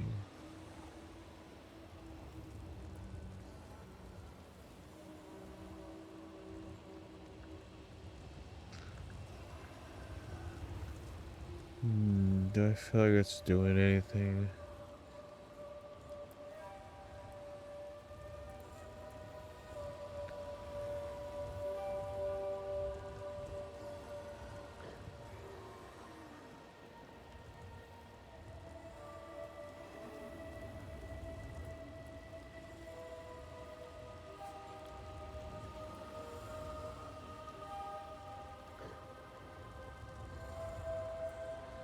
So let me check my feet.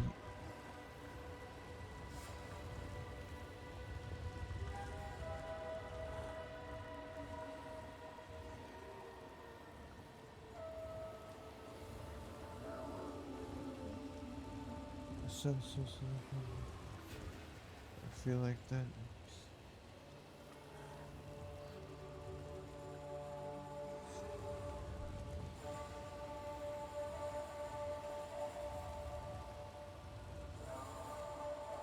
Okay, yeah, that's normal.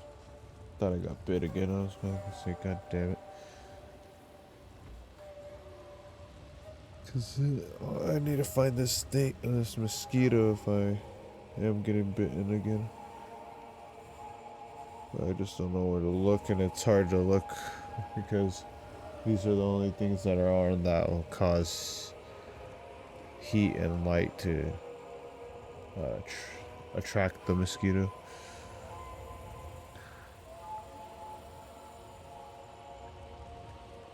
So I don't know if I'm just paranoid or it's just there's an actual mosquito here.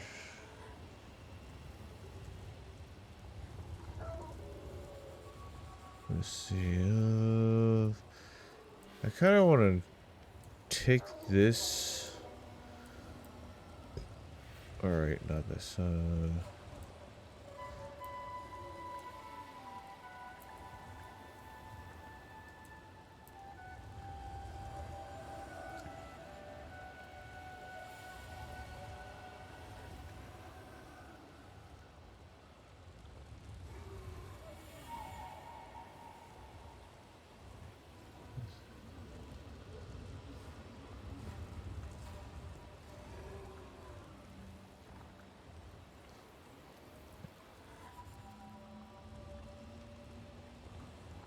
Actually,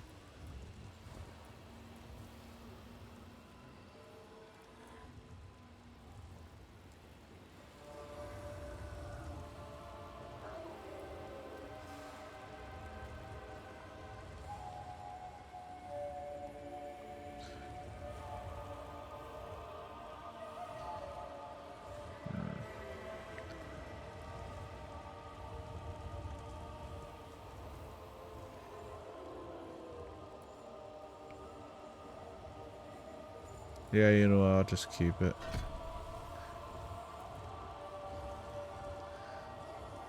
And afterwards, then I'll choose that thing.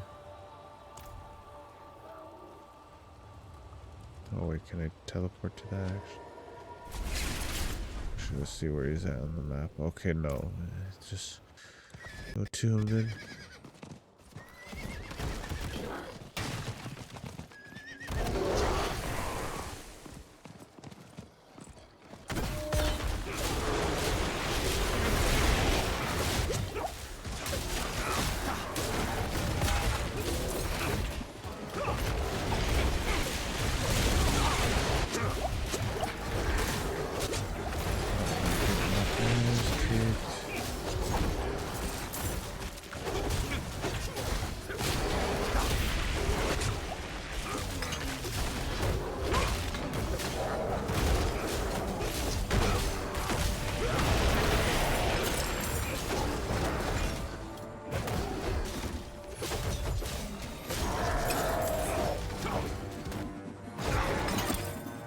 Okay, good. I didn't get my ass kicked. Okay, that's good.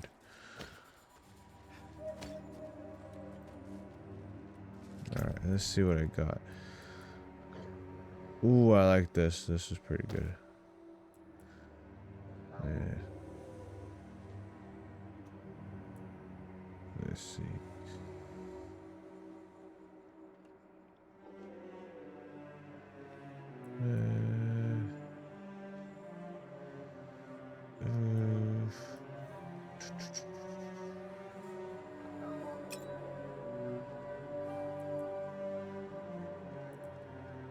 Time.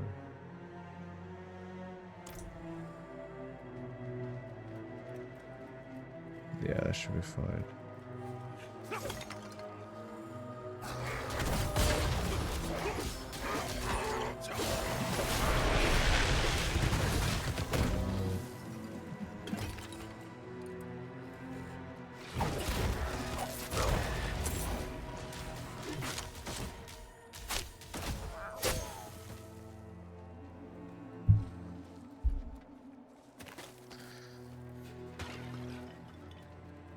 You are sure they are the one Akarat called for?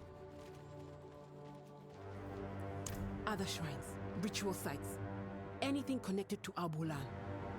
Keep your guard up. The Lakuni have made a den of this place. Oh shit. Search for artifacts that related to Apollon.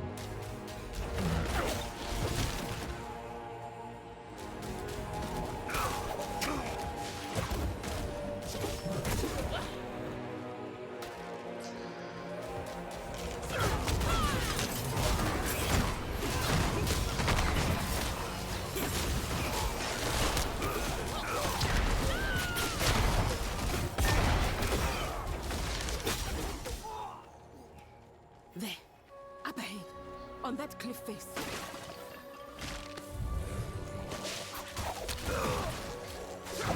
Kise, mender of veils. He looks like a guardian here. Perhaps he protected folks from lost spirits. Just like you say with his Kurast.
Over there.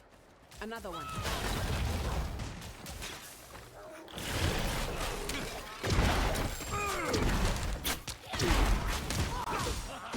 He's empowering people. Maybe that's how he could help Nerel. Look, in the background. Might be the gateway. I know those coins. They are not far from here.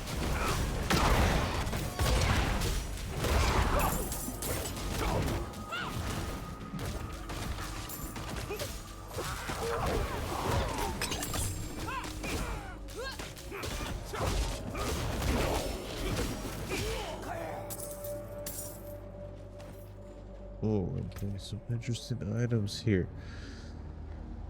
Let's see, yeah.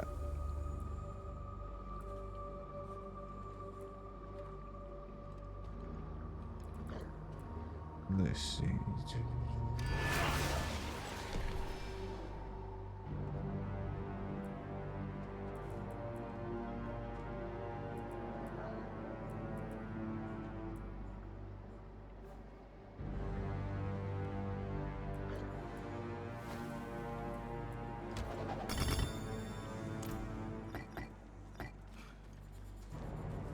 Alright, let's go over here.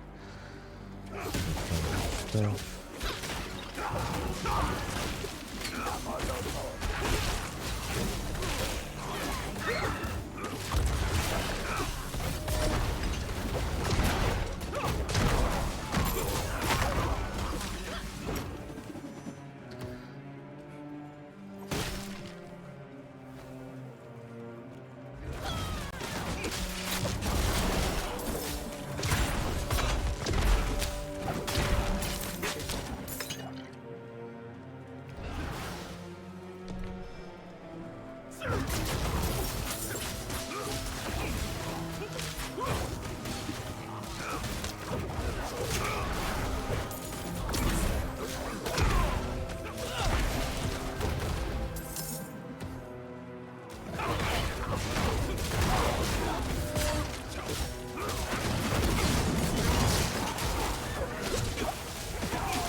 If you consider a cold to be like dysentery, you're better off not asking. Let's just get it over with. Ready, Maka? I am.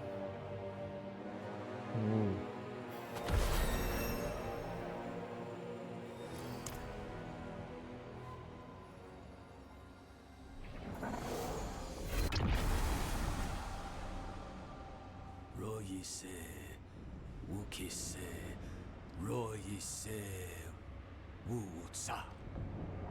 Wokbiwese, Wokbanki, Wu Chowam. Royise, Wukise, Royise, Wutsa. Wokbiwese, Wokbanki, Wu Chowam. Pewusocha, Weke Pita, Chimahe, Chope Nenchiowu, Eva.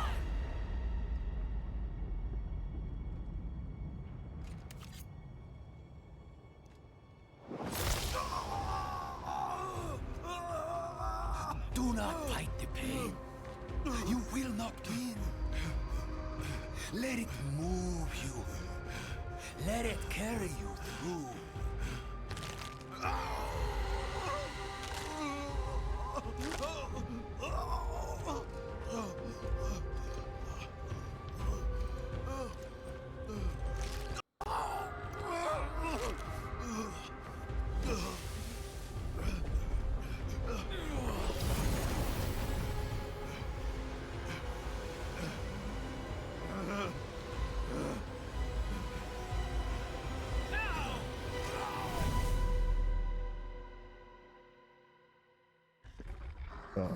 Hail. The spirits take a tall price for entry.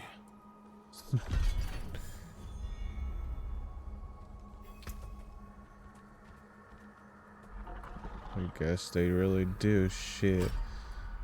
I'll do that. Then, Arbiter.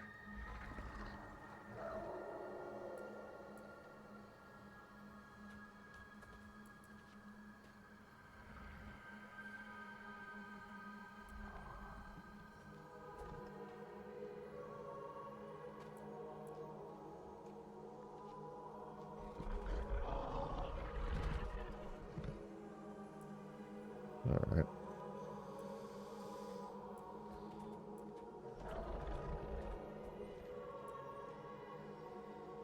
Arbiter. So you're telling me this thing would do a lot more than that? Yeah, that's pretty crazy. That'll be the ritual. It's what's keeping you in one piece. The spirit realm is constantly shifting, blending. You would too, unaided. That's the beauty of this place. It's raw energy given life. Every stone, every drop of water is no more dead than you are. Change, growth is the only law that governs here. It's nauseating, it's breathtaking, it's alien, it's primordial. And for spirits such as this handsome fellow, it's the most natural thing in the cosmos.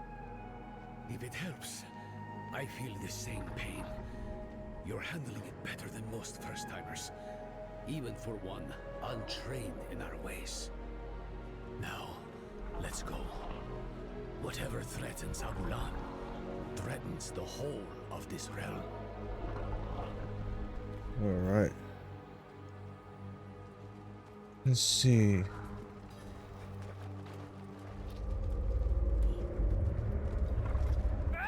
So what are we gonna do? Just Rot on the air. so we're just gonna walk through this. There's no enemies. Oh, there we go. I was gonna say, man, there's no action. Alright, let's see. Come on. More enemies. Oh yeah, I gotta test out this thing.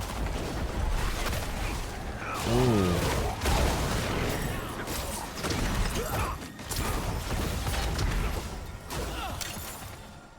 Oh shit. What the hell? I look like... Am I like Anarius right now? Is that what that move does? Oh shit. They are already lost to corruption, Eru. So young! Protector shield. Ooh, wait. I got another shield. Wait. Ooh, look at that. Alright.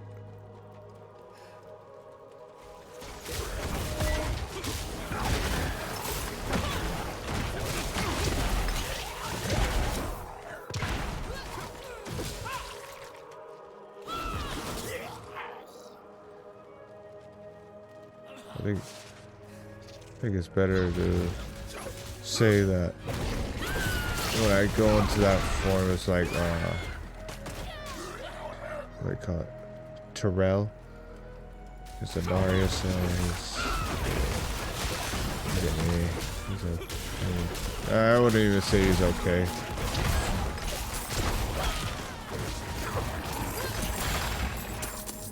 Let's see. Hell.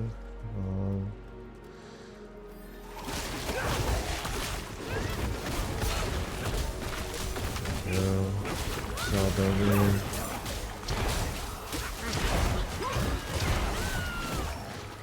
Yeah, this shield's pretty badass. The shield tot or the shield throw. It's been pretty OP throughout this whole playthrough. Even when I played this offline or off of my stream. Oh, here we go. Here we go. Oh, it's this guy. This guy's protected. Come on, come on, come on. There we go. You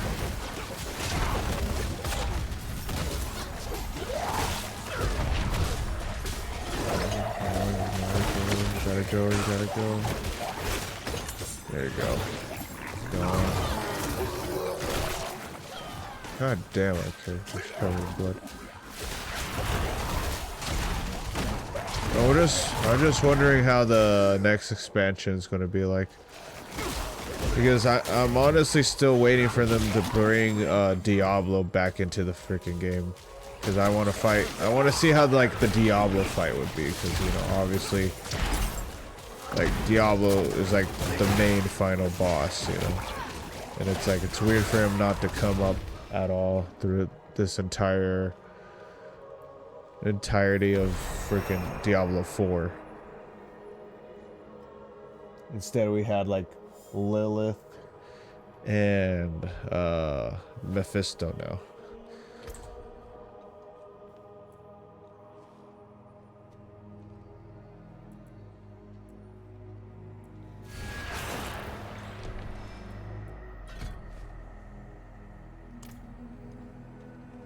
We'll see.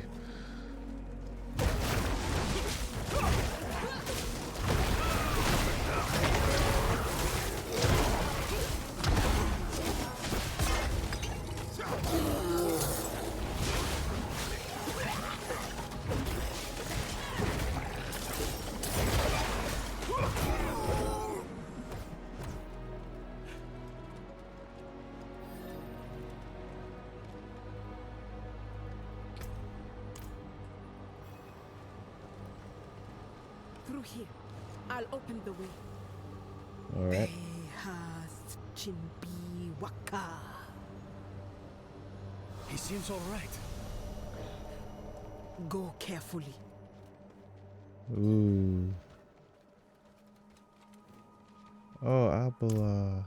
Hands upon hands, upon hands, upon hands.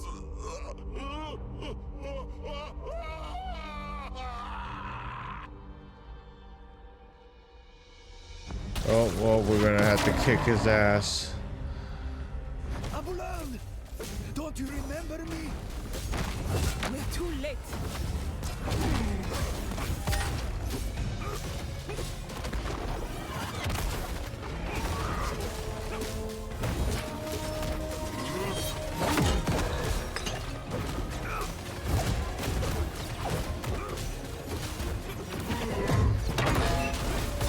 Abalon, your ass is grass, dude.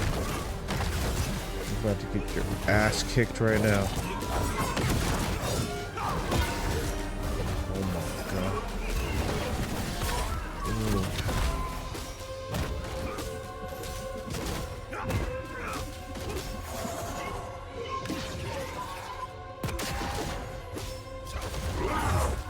Oh shit.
him die for nothing.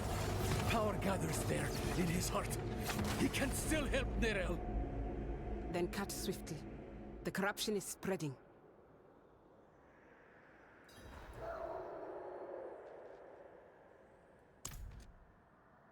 Oh shit.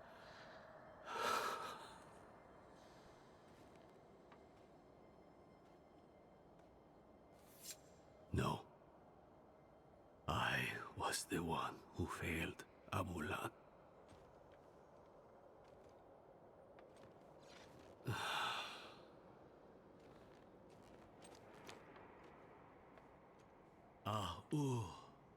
Ana accept.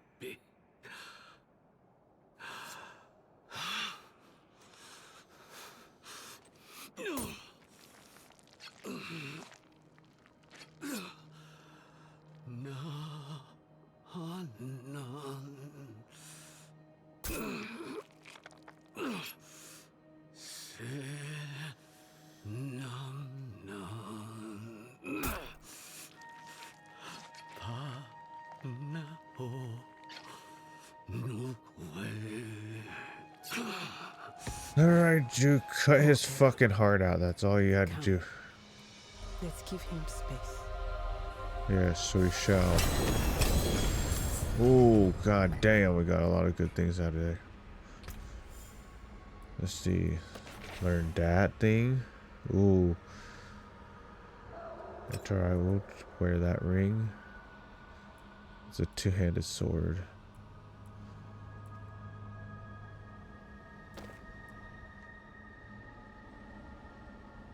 Second. I do that.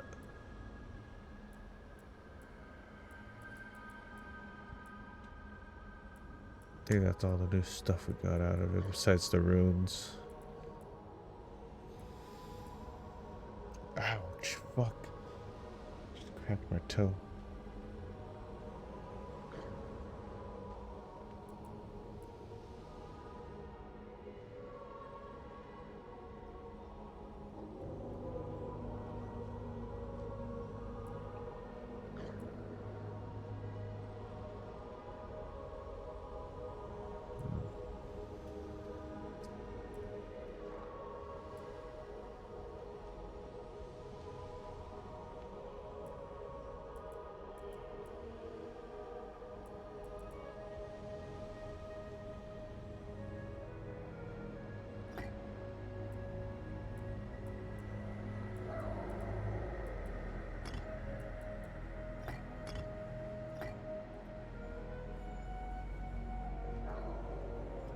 Link with the ruin and the equipment with two sockets. Oh, so these equipments have to have two sockets for them to actually work. Alright, so they won't work.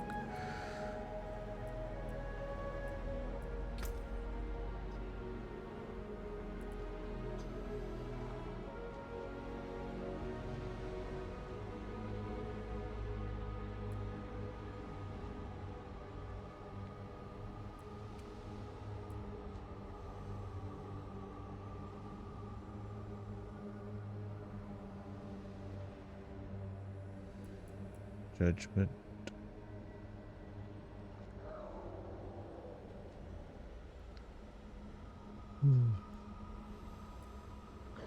Ouch.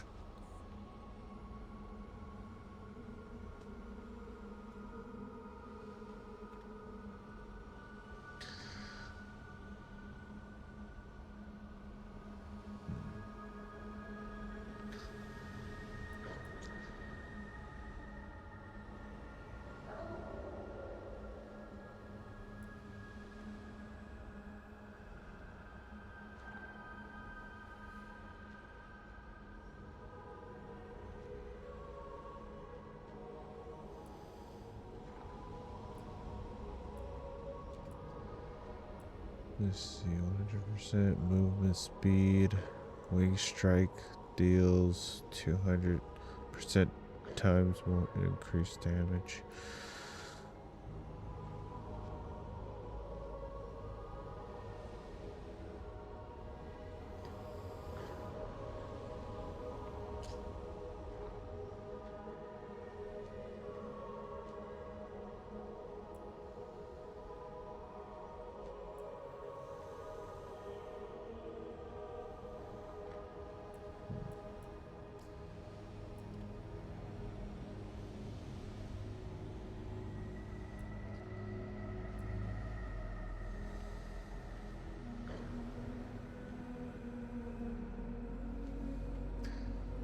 Marks enemy.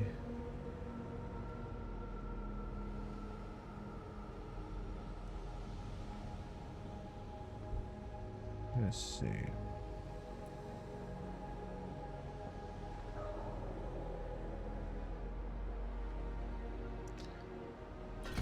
Alright, I'll do that. Let's go.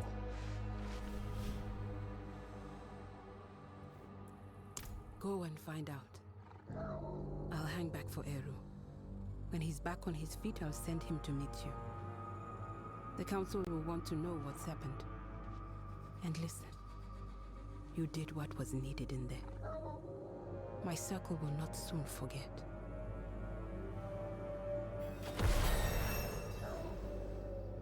Alright, oh, I got 2 skill points, alright.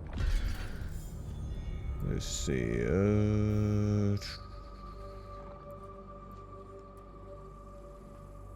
current damage bonus.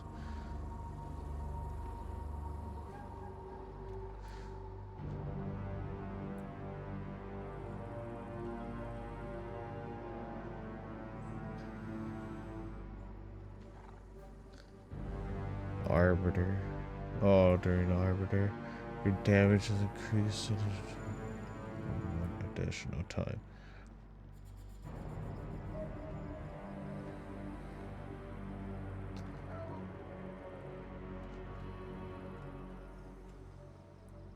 Okay, so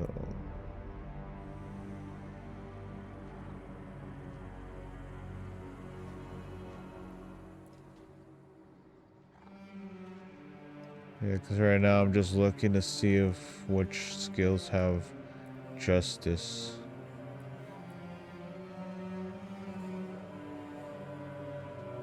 Because if any of these attacks don't really have justice on it, there's no point in me doing it.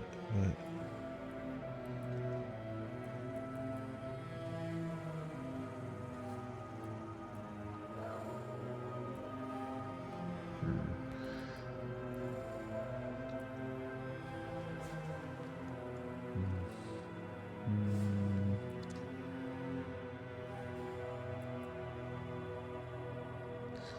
so I should either go with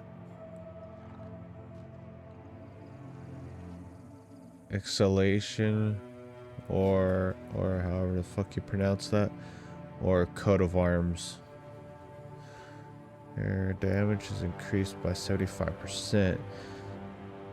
And I was thinking that one just because it says your damage, so that means like all these skills that I have, that their current stat, their current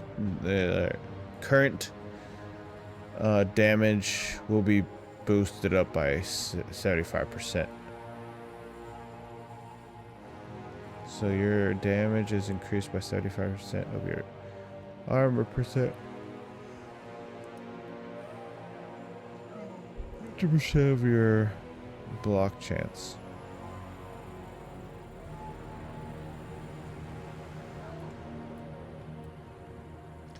Now this one says it'll only increase my damage by 85% for the Arbiter, which is the ultimate skill right here. Which, I mean, that doesn't sound bad either, but it's like,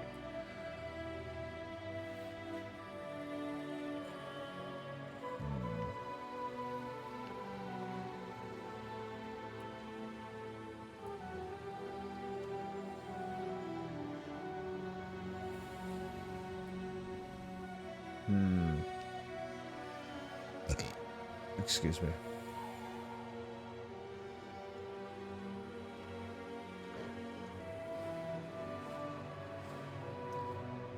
Your damage is increased by 75% of your armor percent and 50% of your block chance.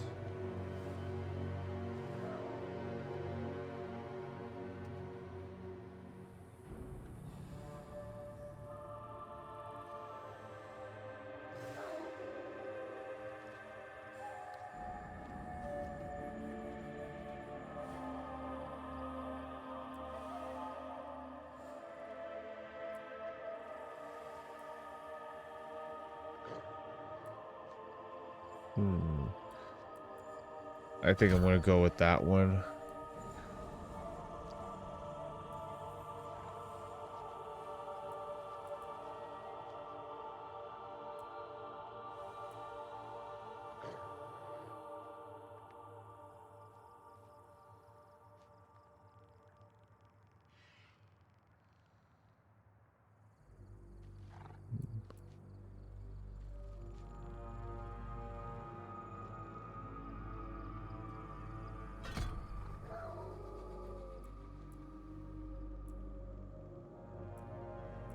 All right.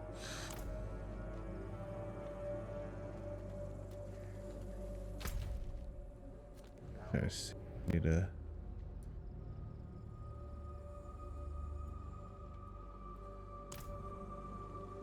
Here, actually, I want to exit off this because it's been an hour for this.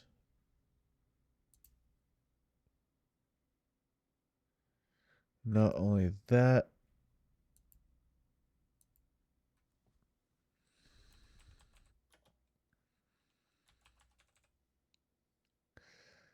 I actually want to try out this other game. And I know I've been seeing people play this game, and we are going to use the Switch 2 for this. And I've been seeing a lot of people play this. Yeah,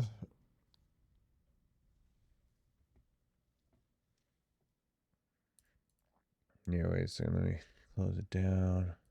Open it back up. I've been seeing a lot of people play this.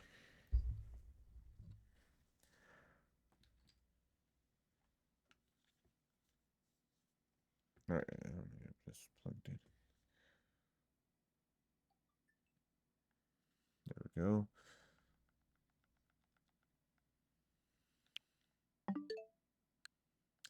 And I downloaded the demo for Tomodachi Life. And why did I download the demo? Because I'm wanting to just see how it's like and see if I actually get really into it. And yeah. Here first, though, I think the display is more. Let's see, Elgato.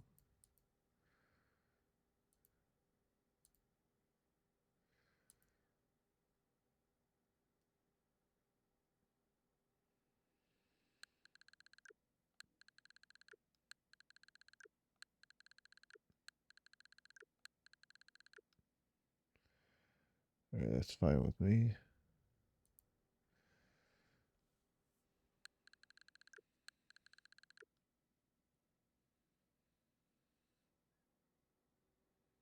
All right.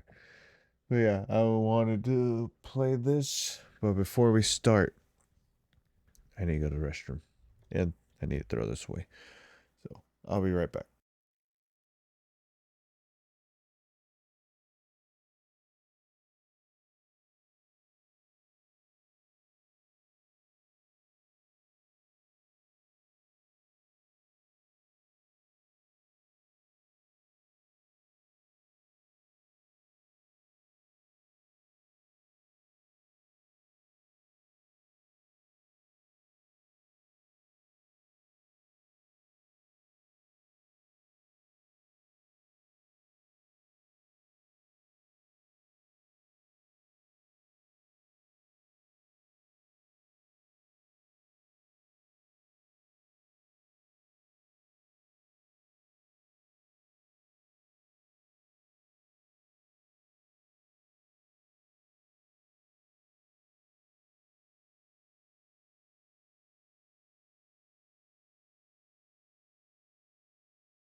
Alright, I'm back.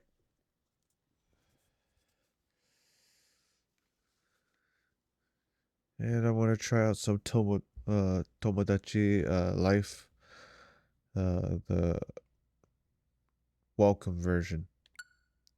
So let's do it. Actually, oh shit, actually,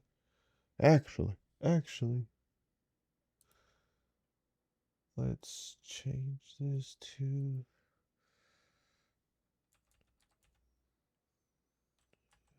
G. Oops. G. Life. Living the dream. There we go. Alright, hey there. Thanks for trying out the welcome version of this game. Alright, sure. By playing this demo, you can get a sense of what the retail version of Tomodachi Life Living the Dream is like. Alright.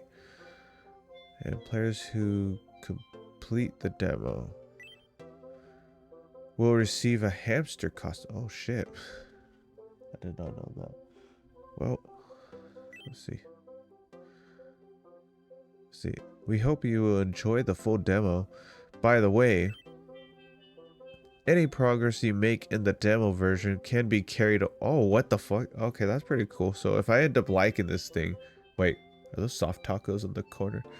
Like my head is blocking it, but like on the corner, the bottom right corner, like there's like a floating soft taco right there. All right, it's April 26, level 23. Let's see if it changes. It's a few seconds behind, but we'll accept it. North America. This cannot be changed. This can't be changed later. What about when I move? I'm just kidding. That's years from now. Let's see. Pesos. What the hell would I want to read it in pesos for?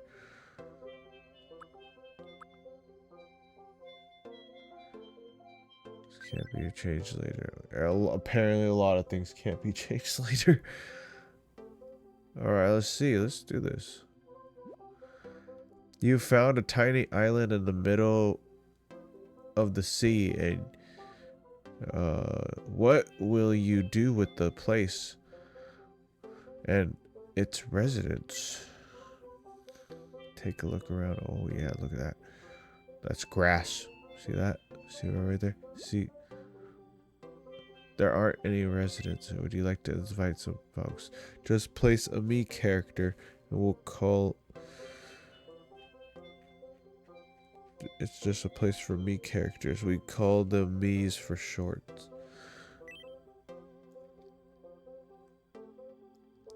There are no rules. You can add any me's that you dream up. As you add me's, you can watch them live out their life. They'll chat and play and even argue. It's like an alternate reality. Alright. What if you sprinkled in a fictional character or celebrity? Best friend or someone you admire? Let your imagination fly. Oh. Oh boy. Okay, let's see. They got a few ideas. I have so much hair. Wait a second. I need to start cutting my hair. Well, hang on to them for just a moment while we give you an island name. You can change this later if you want. Alright. Yeah, sure. Add text. What should we call this place?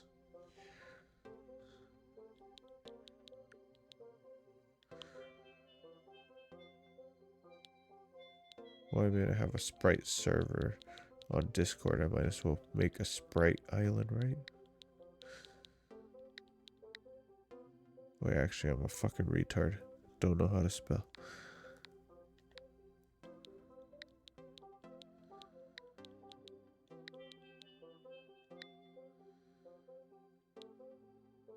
Right Island. Sprite Island. Oh, I keep forgetting that you can actually fucking hear the pronunciation. Sprite Island.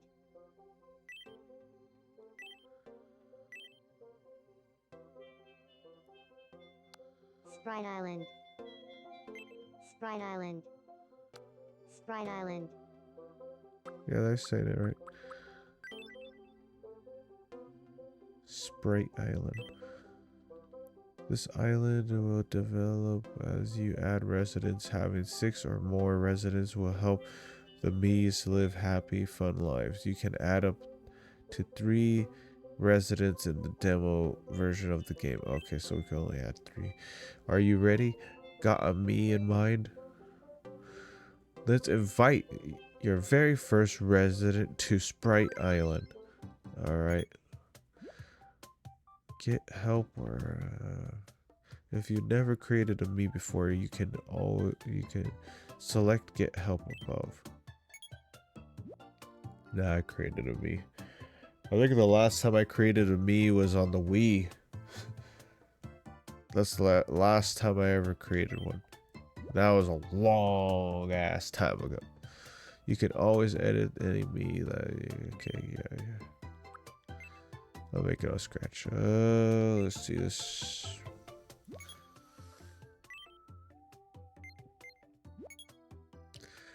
Yes, I understand.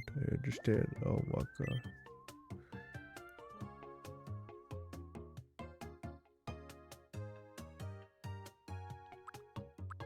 Let's see.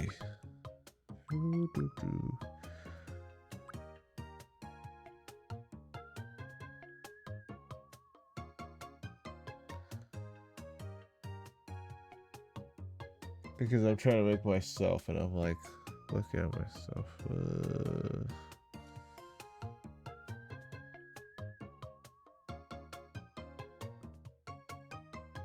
Probably that.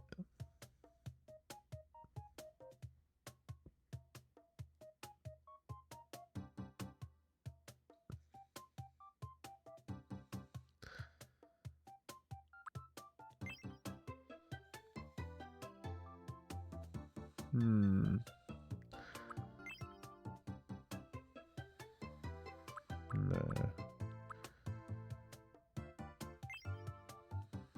Ah, there we go. That seems more like it.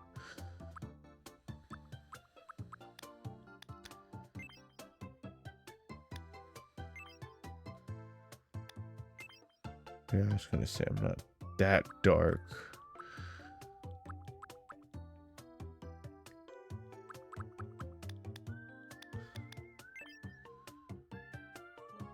I think that's more like it, right? Yeah.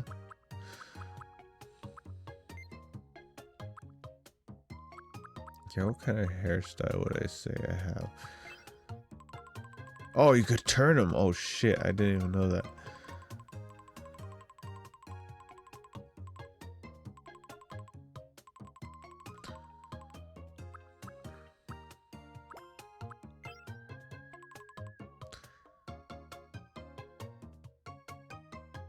Be fair, sometimes it could get like that. Let's see.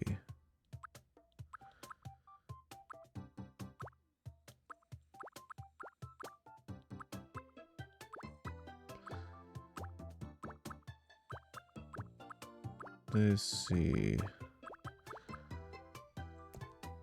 Dude, they have those frickin' dreads.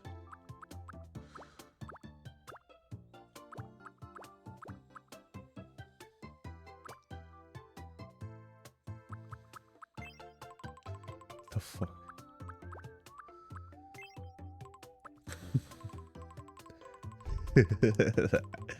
Ass and gold hair.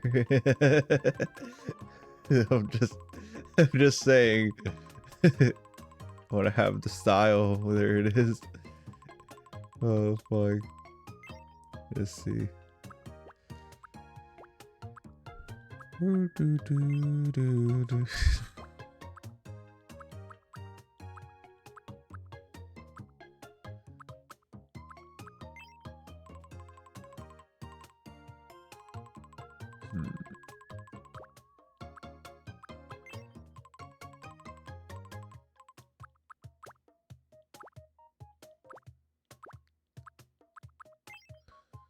I don't know what I would say my hair is really like. Let's see.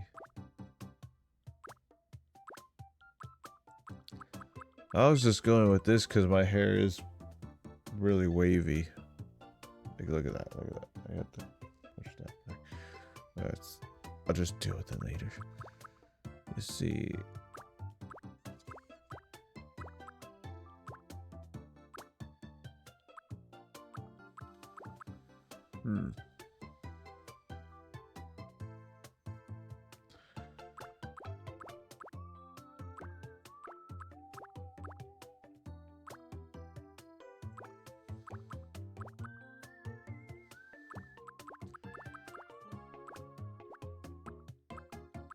Yeah, I don't know which one would go with mine.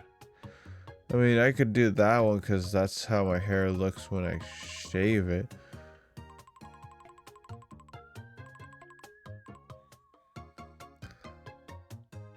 But it's like, what about when my hair grows?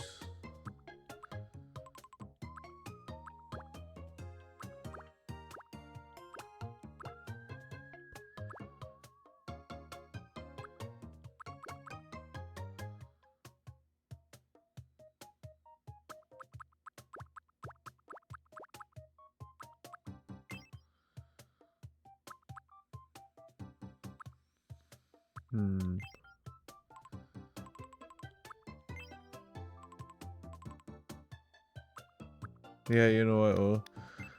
We'll do that.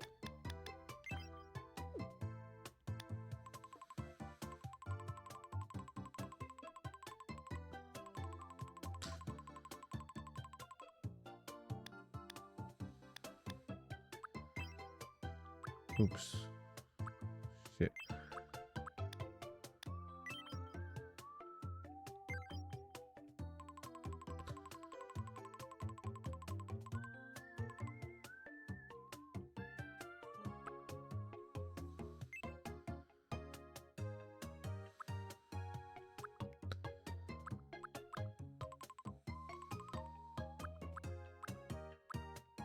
Oh, bro.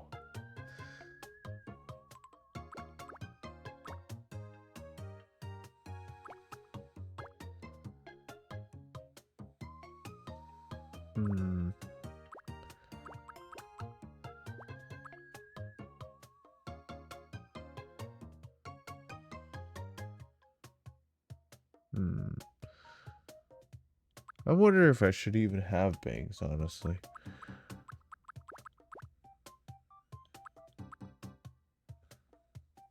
Because I was like, with that kind of short hair, I don't even think bangs would go with anything. That's why I was like thinking, like,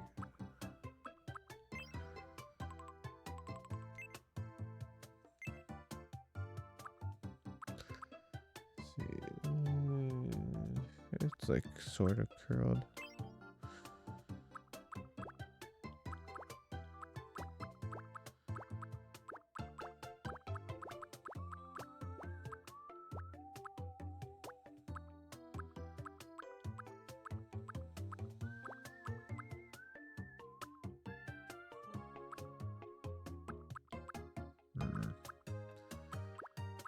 I don't know what back hair would even go with my...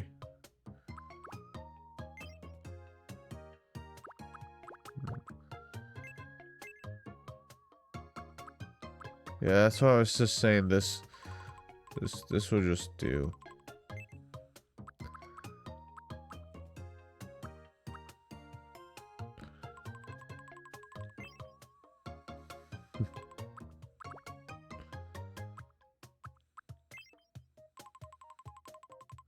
Oh, bro, I was gonna say, you know what? That front does not actually look bad. But then I turned it around and it's like, God damn it, I don't have a ponytail.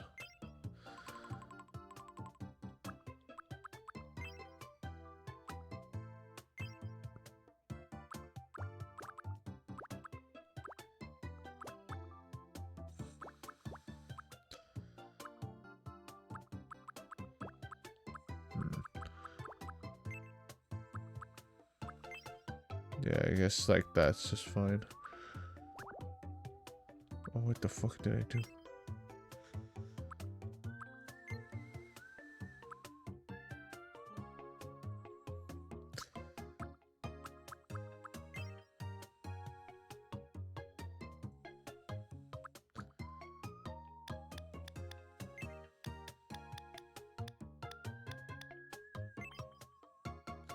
Actually, wait.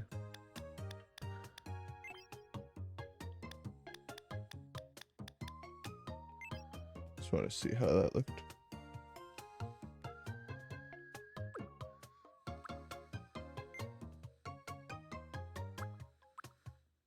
All right.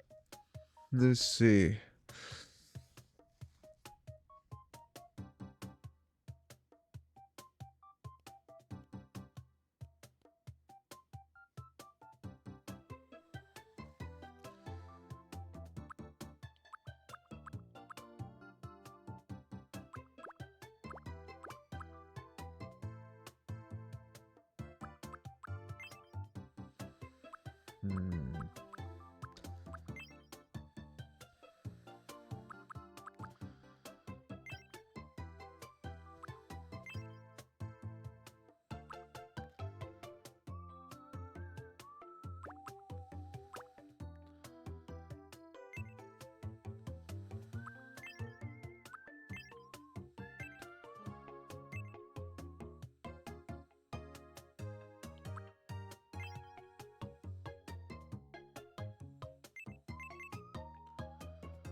Oh god.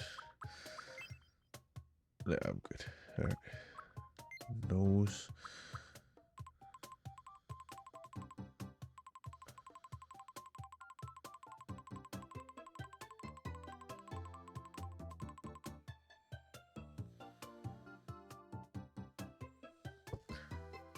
Let's see.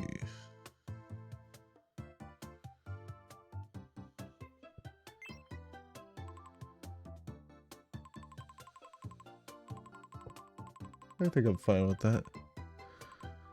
Yeah, because my nose is pretty wide. Yeah, that's fine.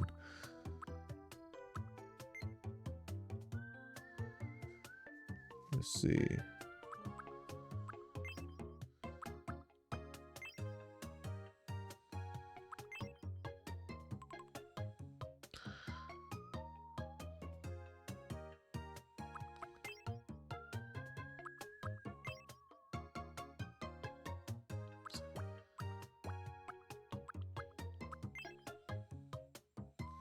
All right. This would take them like that. I have them big ass ears.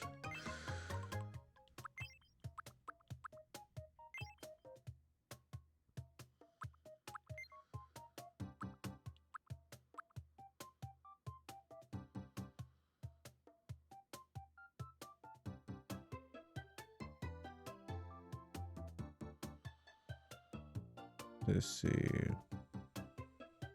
Should I wear sunglasses?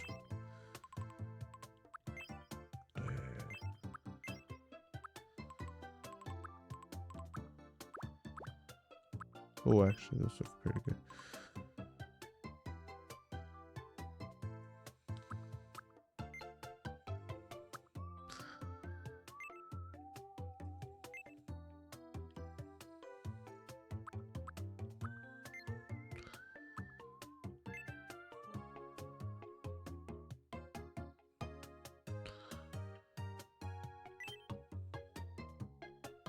Alright. Between tools like the pen and eraser, this.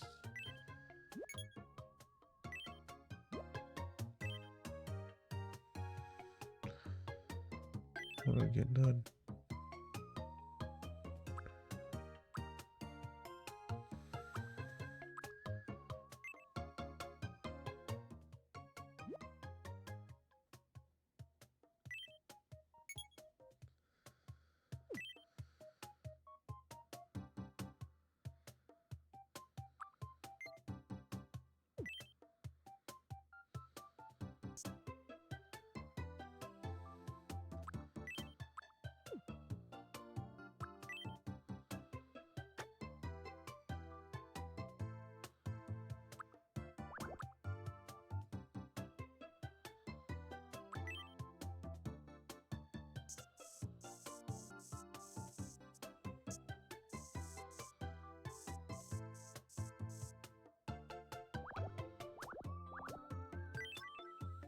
Can I just like have it like that?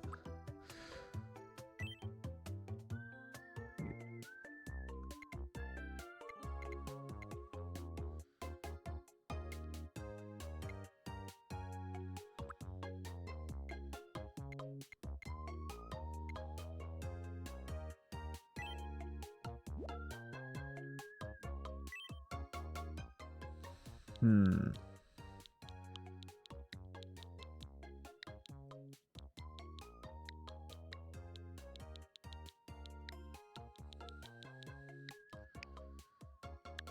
My name is Shadow.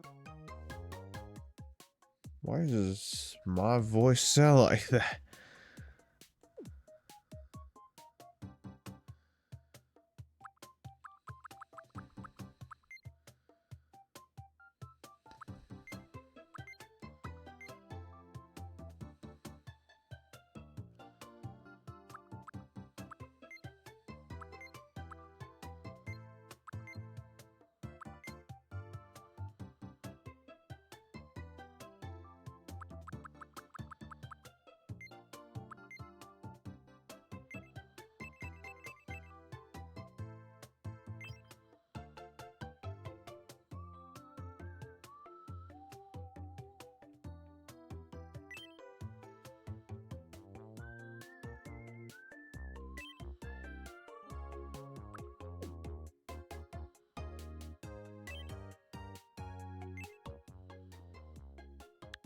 My name is Shadow.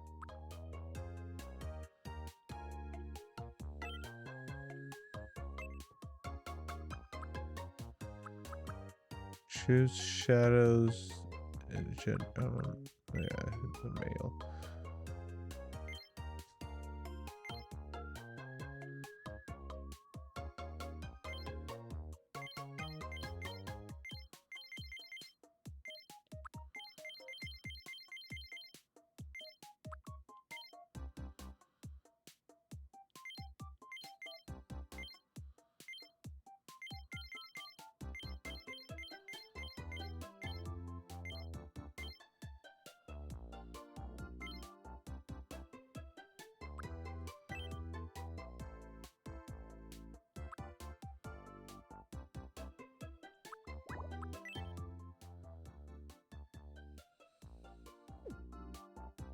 No, since it's a fantasy world, don't age. The fuck is this? Oh, the voice samples. Oh, okay. My name is Shadow. My name is Shadow. It's nice to meet you. Today God. is April 26, 2026. So, how does this voice sound? My name is Shadow. It's nice to meet you. Stephen Today is Hawking's? My name is Shadow. My name is Shadow. My name is Shadow. My name is Shadow. It's nice to meet you. Today is April 26, 2026. My name is Shadow. My name Alright, is Shadow. over here, It's right nice here. to meet you. Today is April 20. My name is Shadow. My name is Shadow. It's nice to meet you. Today, my name is Shadow. It's nice to meet you.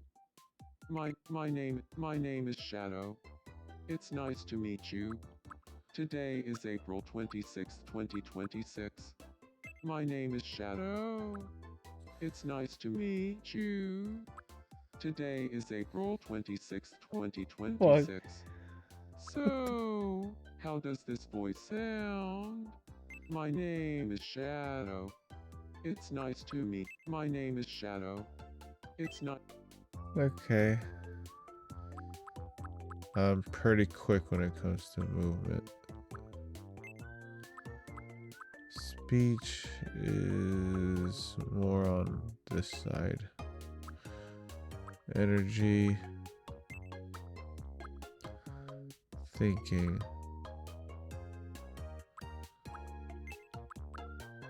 Overall.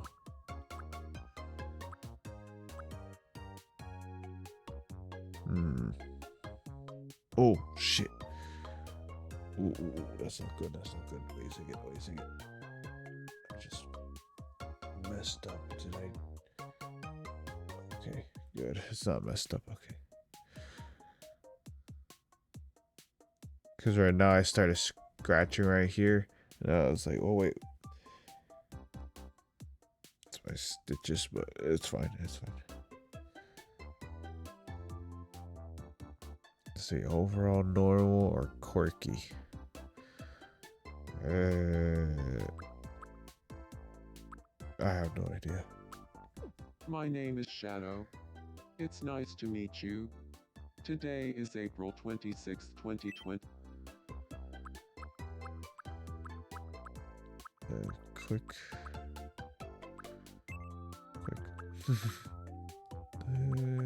Go on this side.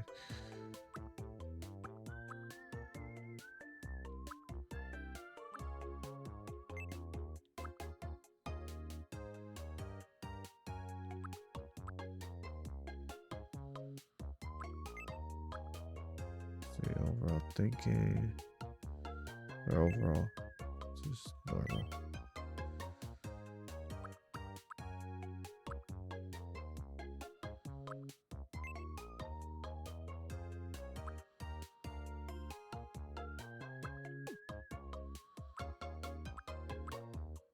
Alright, Adam.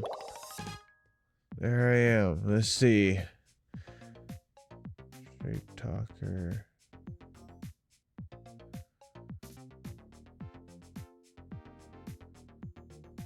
Risk taking.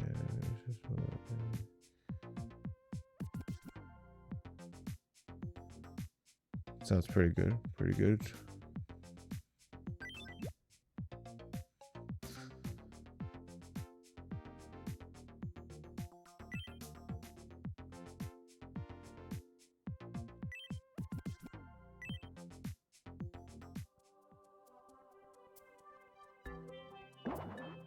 Let's see.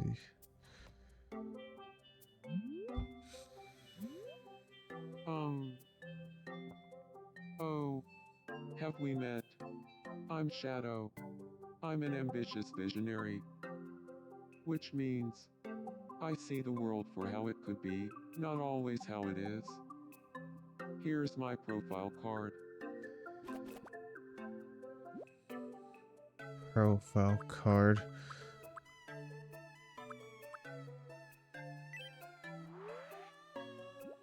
So, you're Sprite's caretaker, right?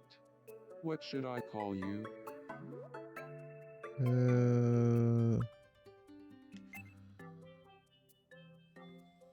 What should it call me?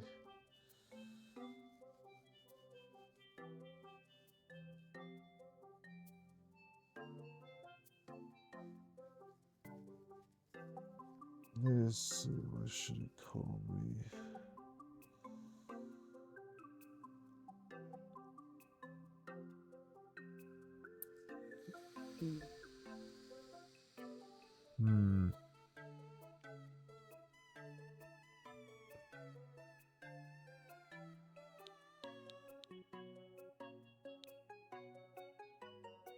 What should they call me?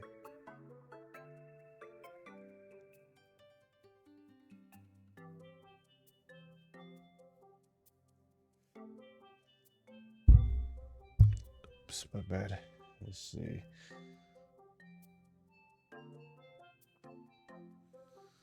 Hmm.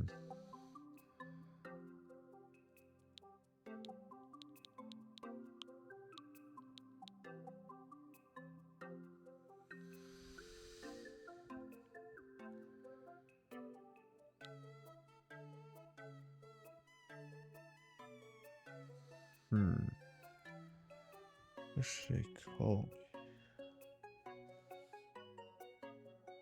It's hard to come up with this stuff. Let's see. Excuse me.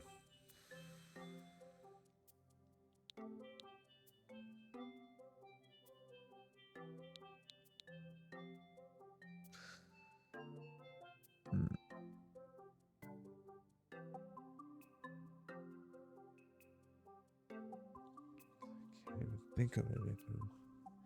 What should they call me? Oh, here.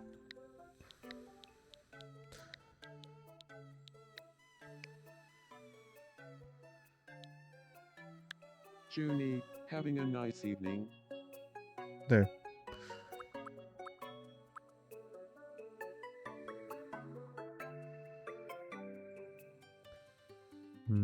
Top dog. You know, actually, I have to Top go with dog, top dog. having a nice evening. Okay, top dog. Let me know anytime if you want me to call you. Oh, by the way, what's your birthday?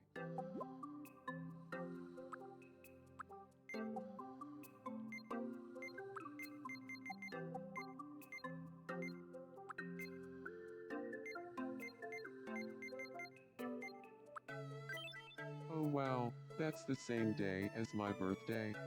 You know, top dog, getting a good look at you now. It's like I'm staring at a mirror. I hope I you don't and know I if can I would spend say some time that together. exactly. Oh, what is he pit? Or what's on this blind?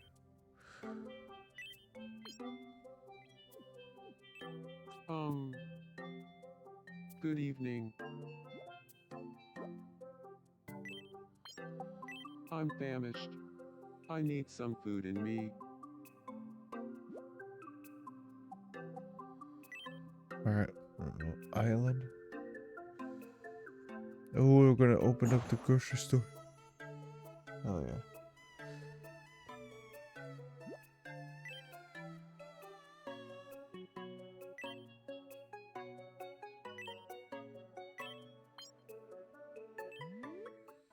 Welcome.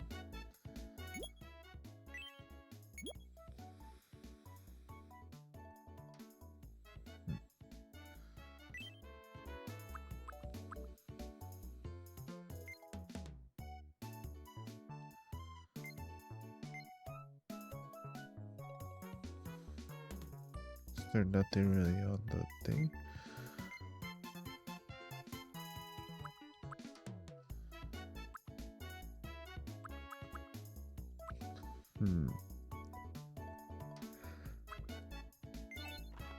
Some nachos. Thank you very much.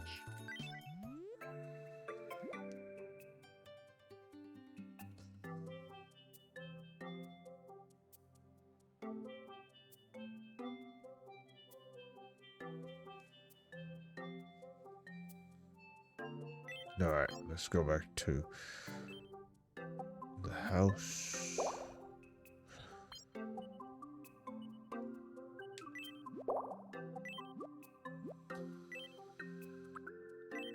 Eat some nachos here. Yum.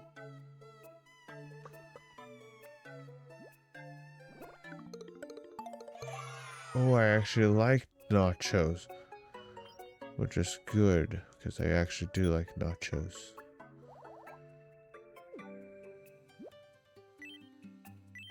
Oh.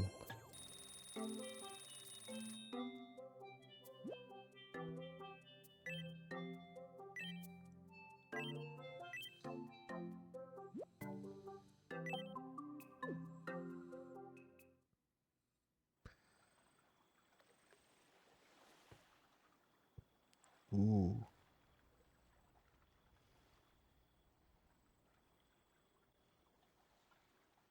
Mm. Yeah, I'm getting pretty tired, you guys. Wait a second. I'm just waiting for this thing. Tomodachi Life, living the dream. On Sprite Island. Osprey Island.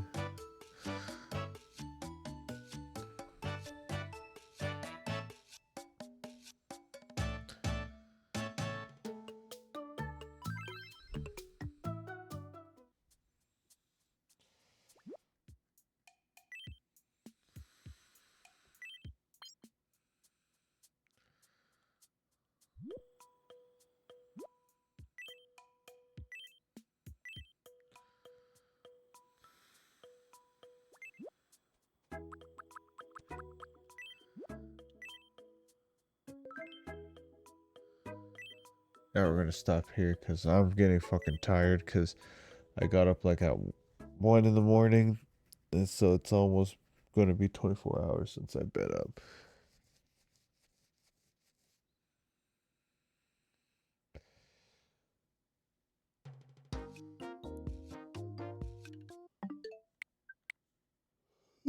Yeah, because I say I'm fucking yawning like crazy. All right, well, that being said, I thank you guys all for watching, and yeah, and I'll catch you guys on the next stream. And I'll let you guys know when next stream is. And remember, watch this on YouTube as a VOD. And yeah, thank you guys all for watching and listening to my rants and everything. And I'll see you next time. All right, bye everyone.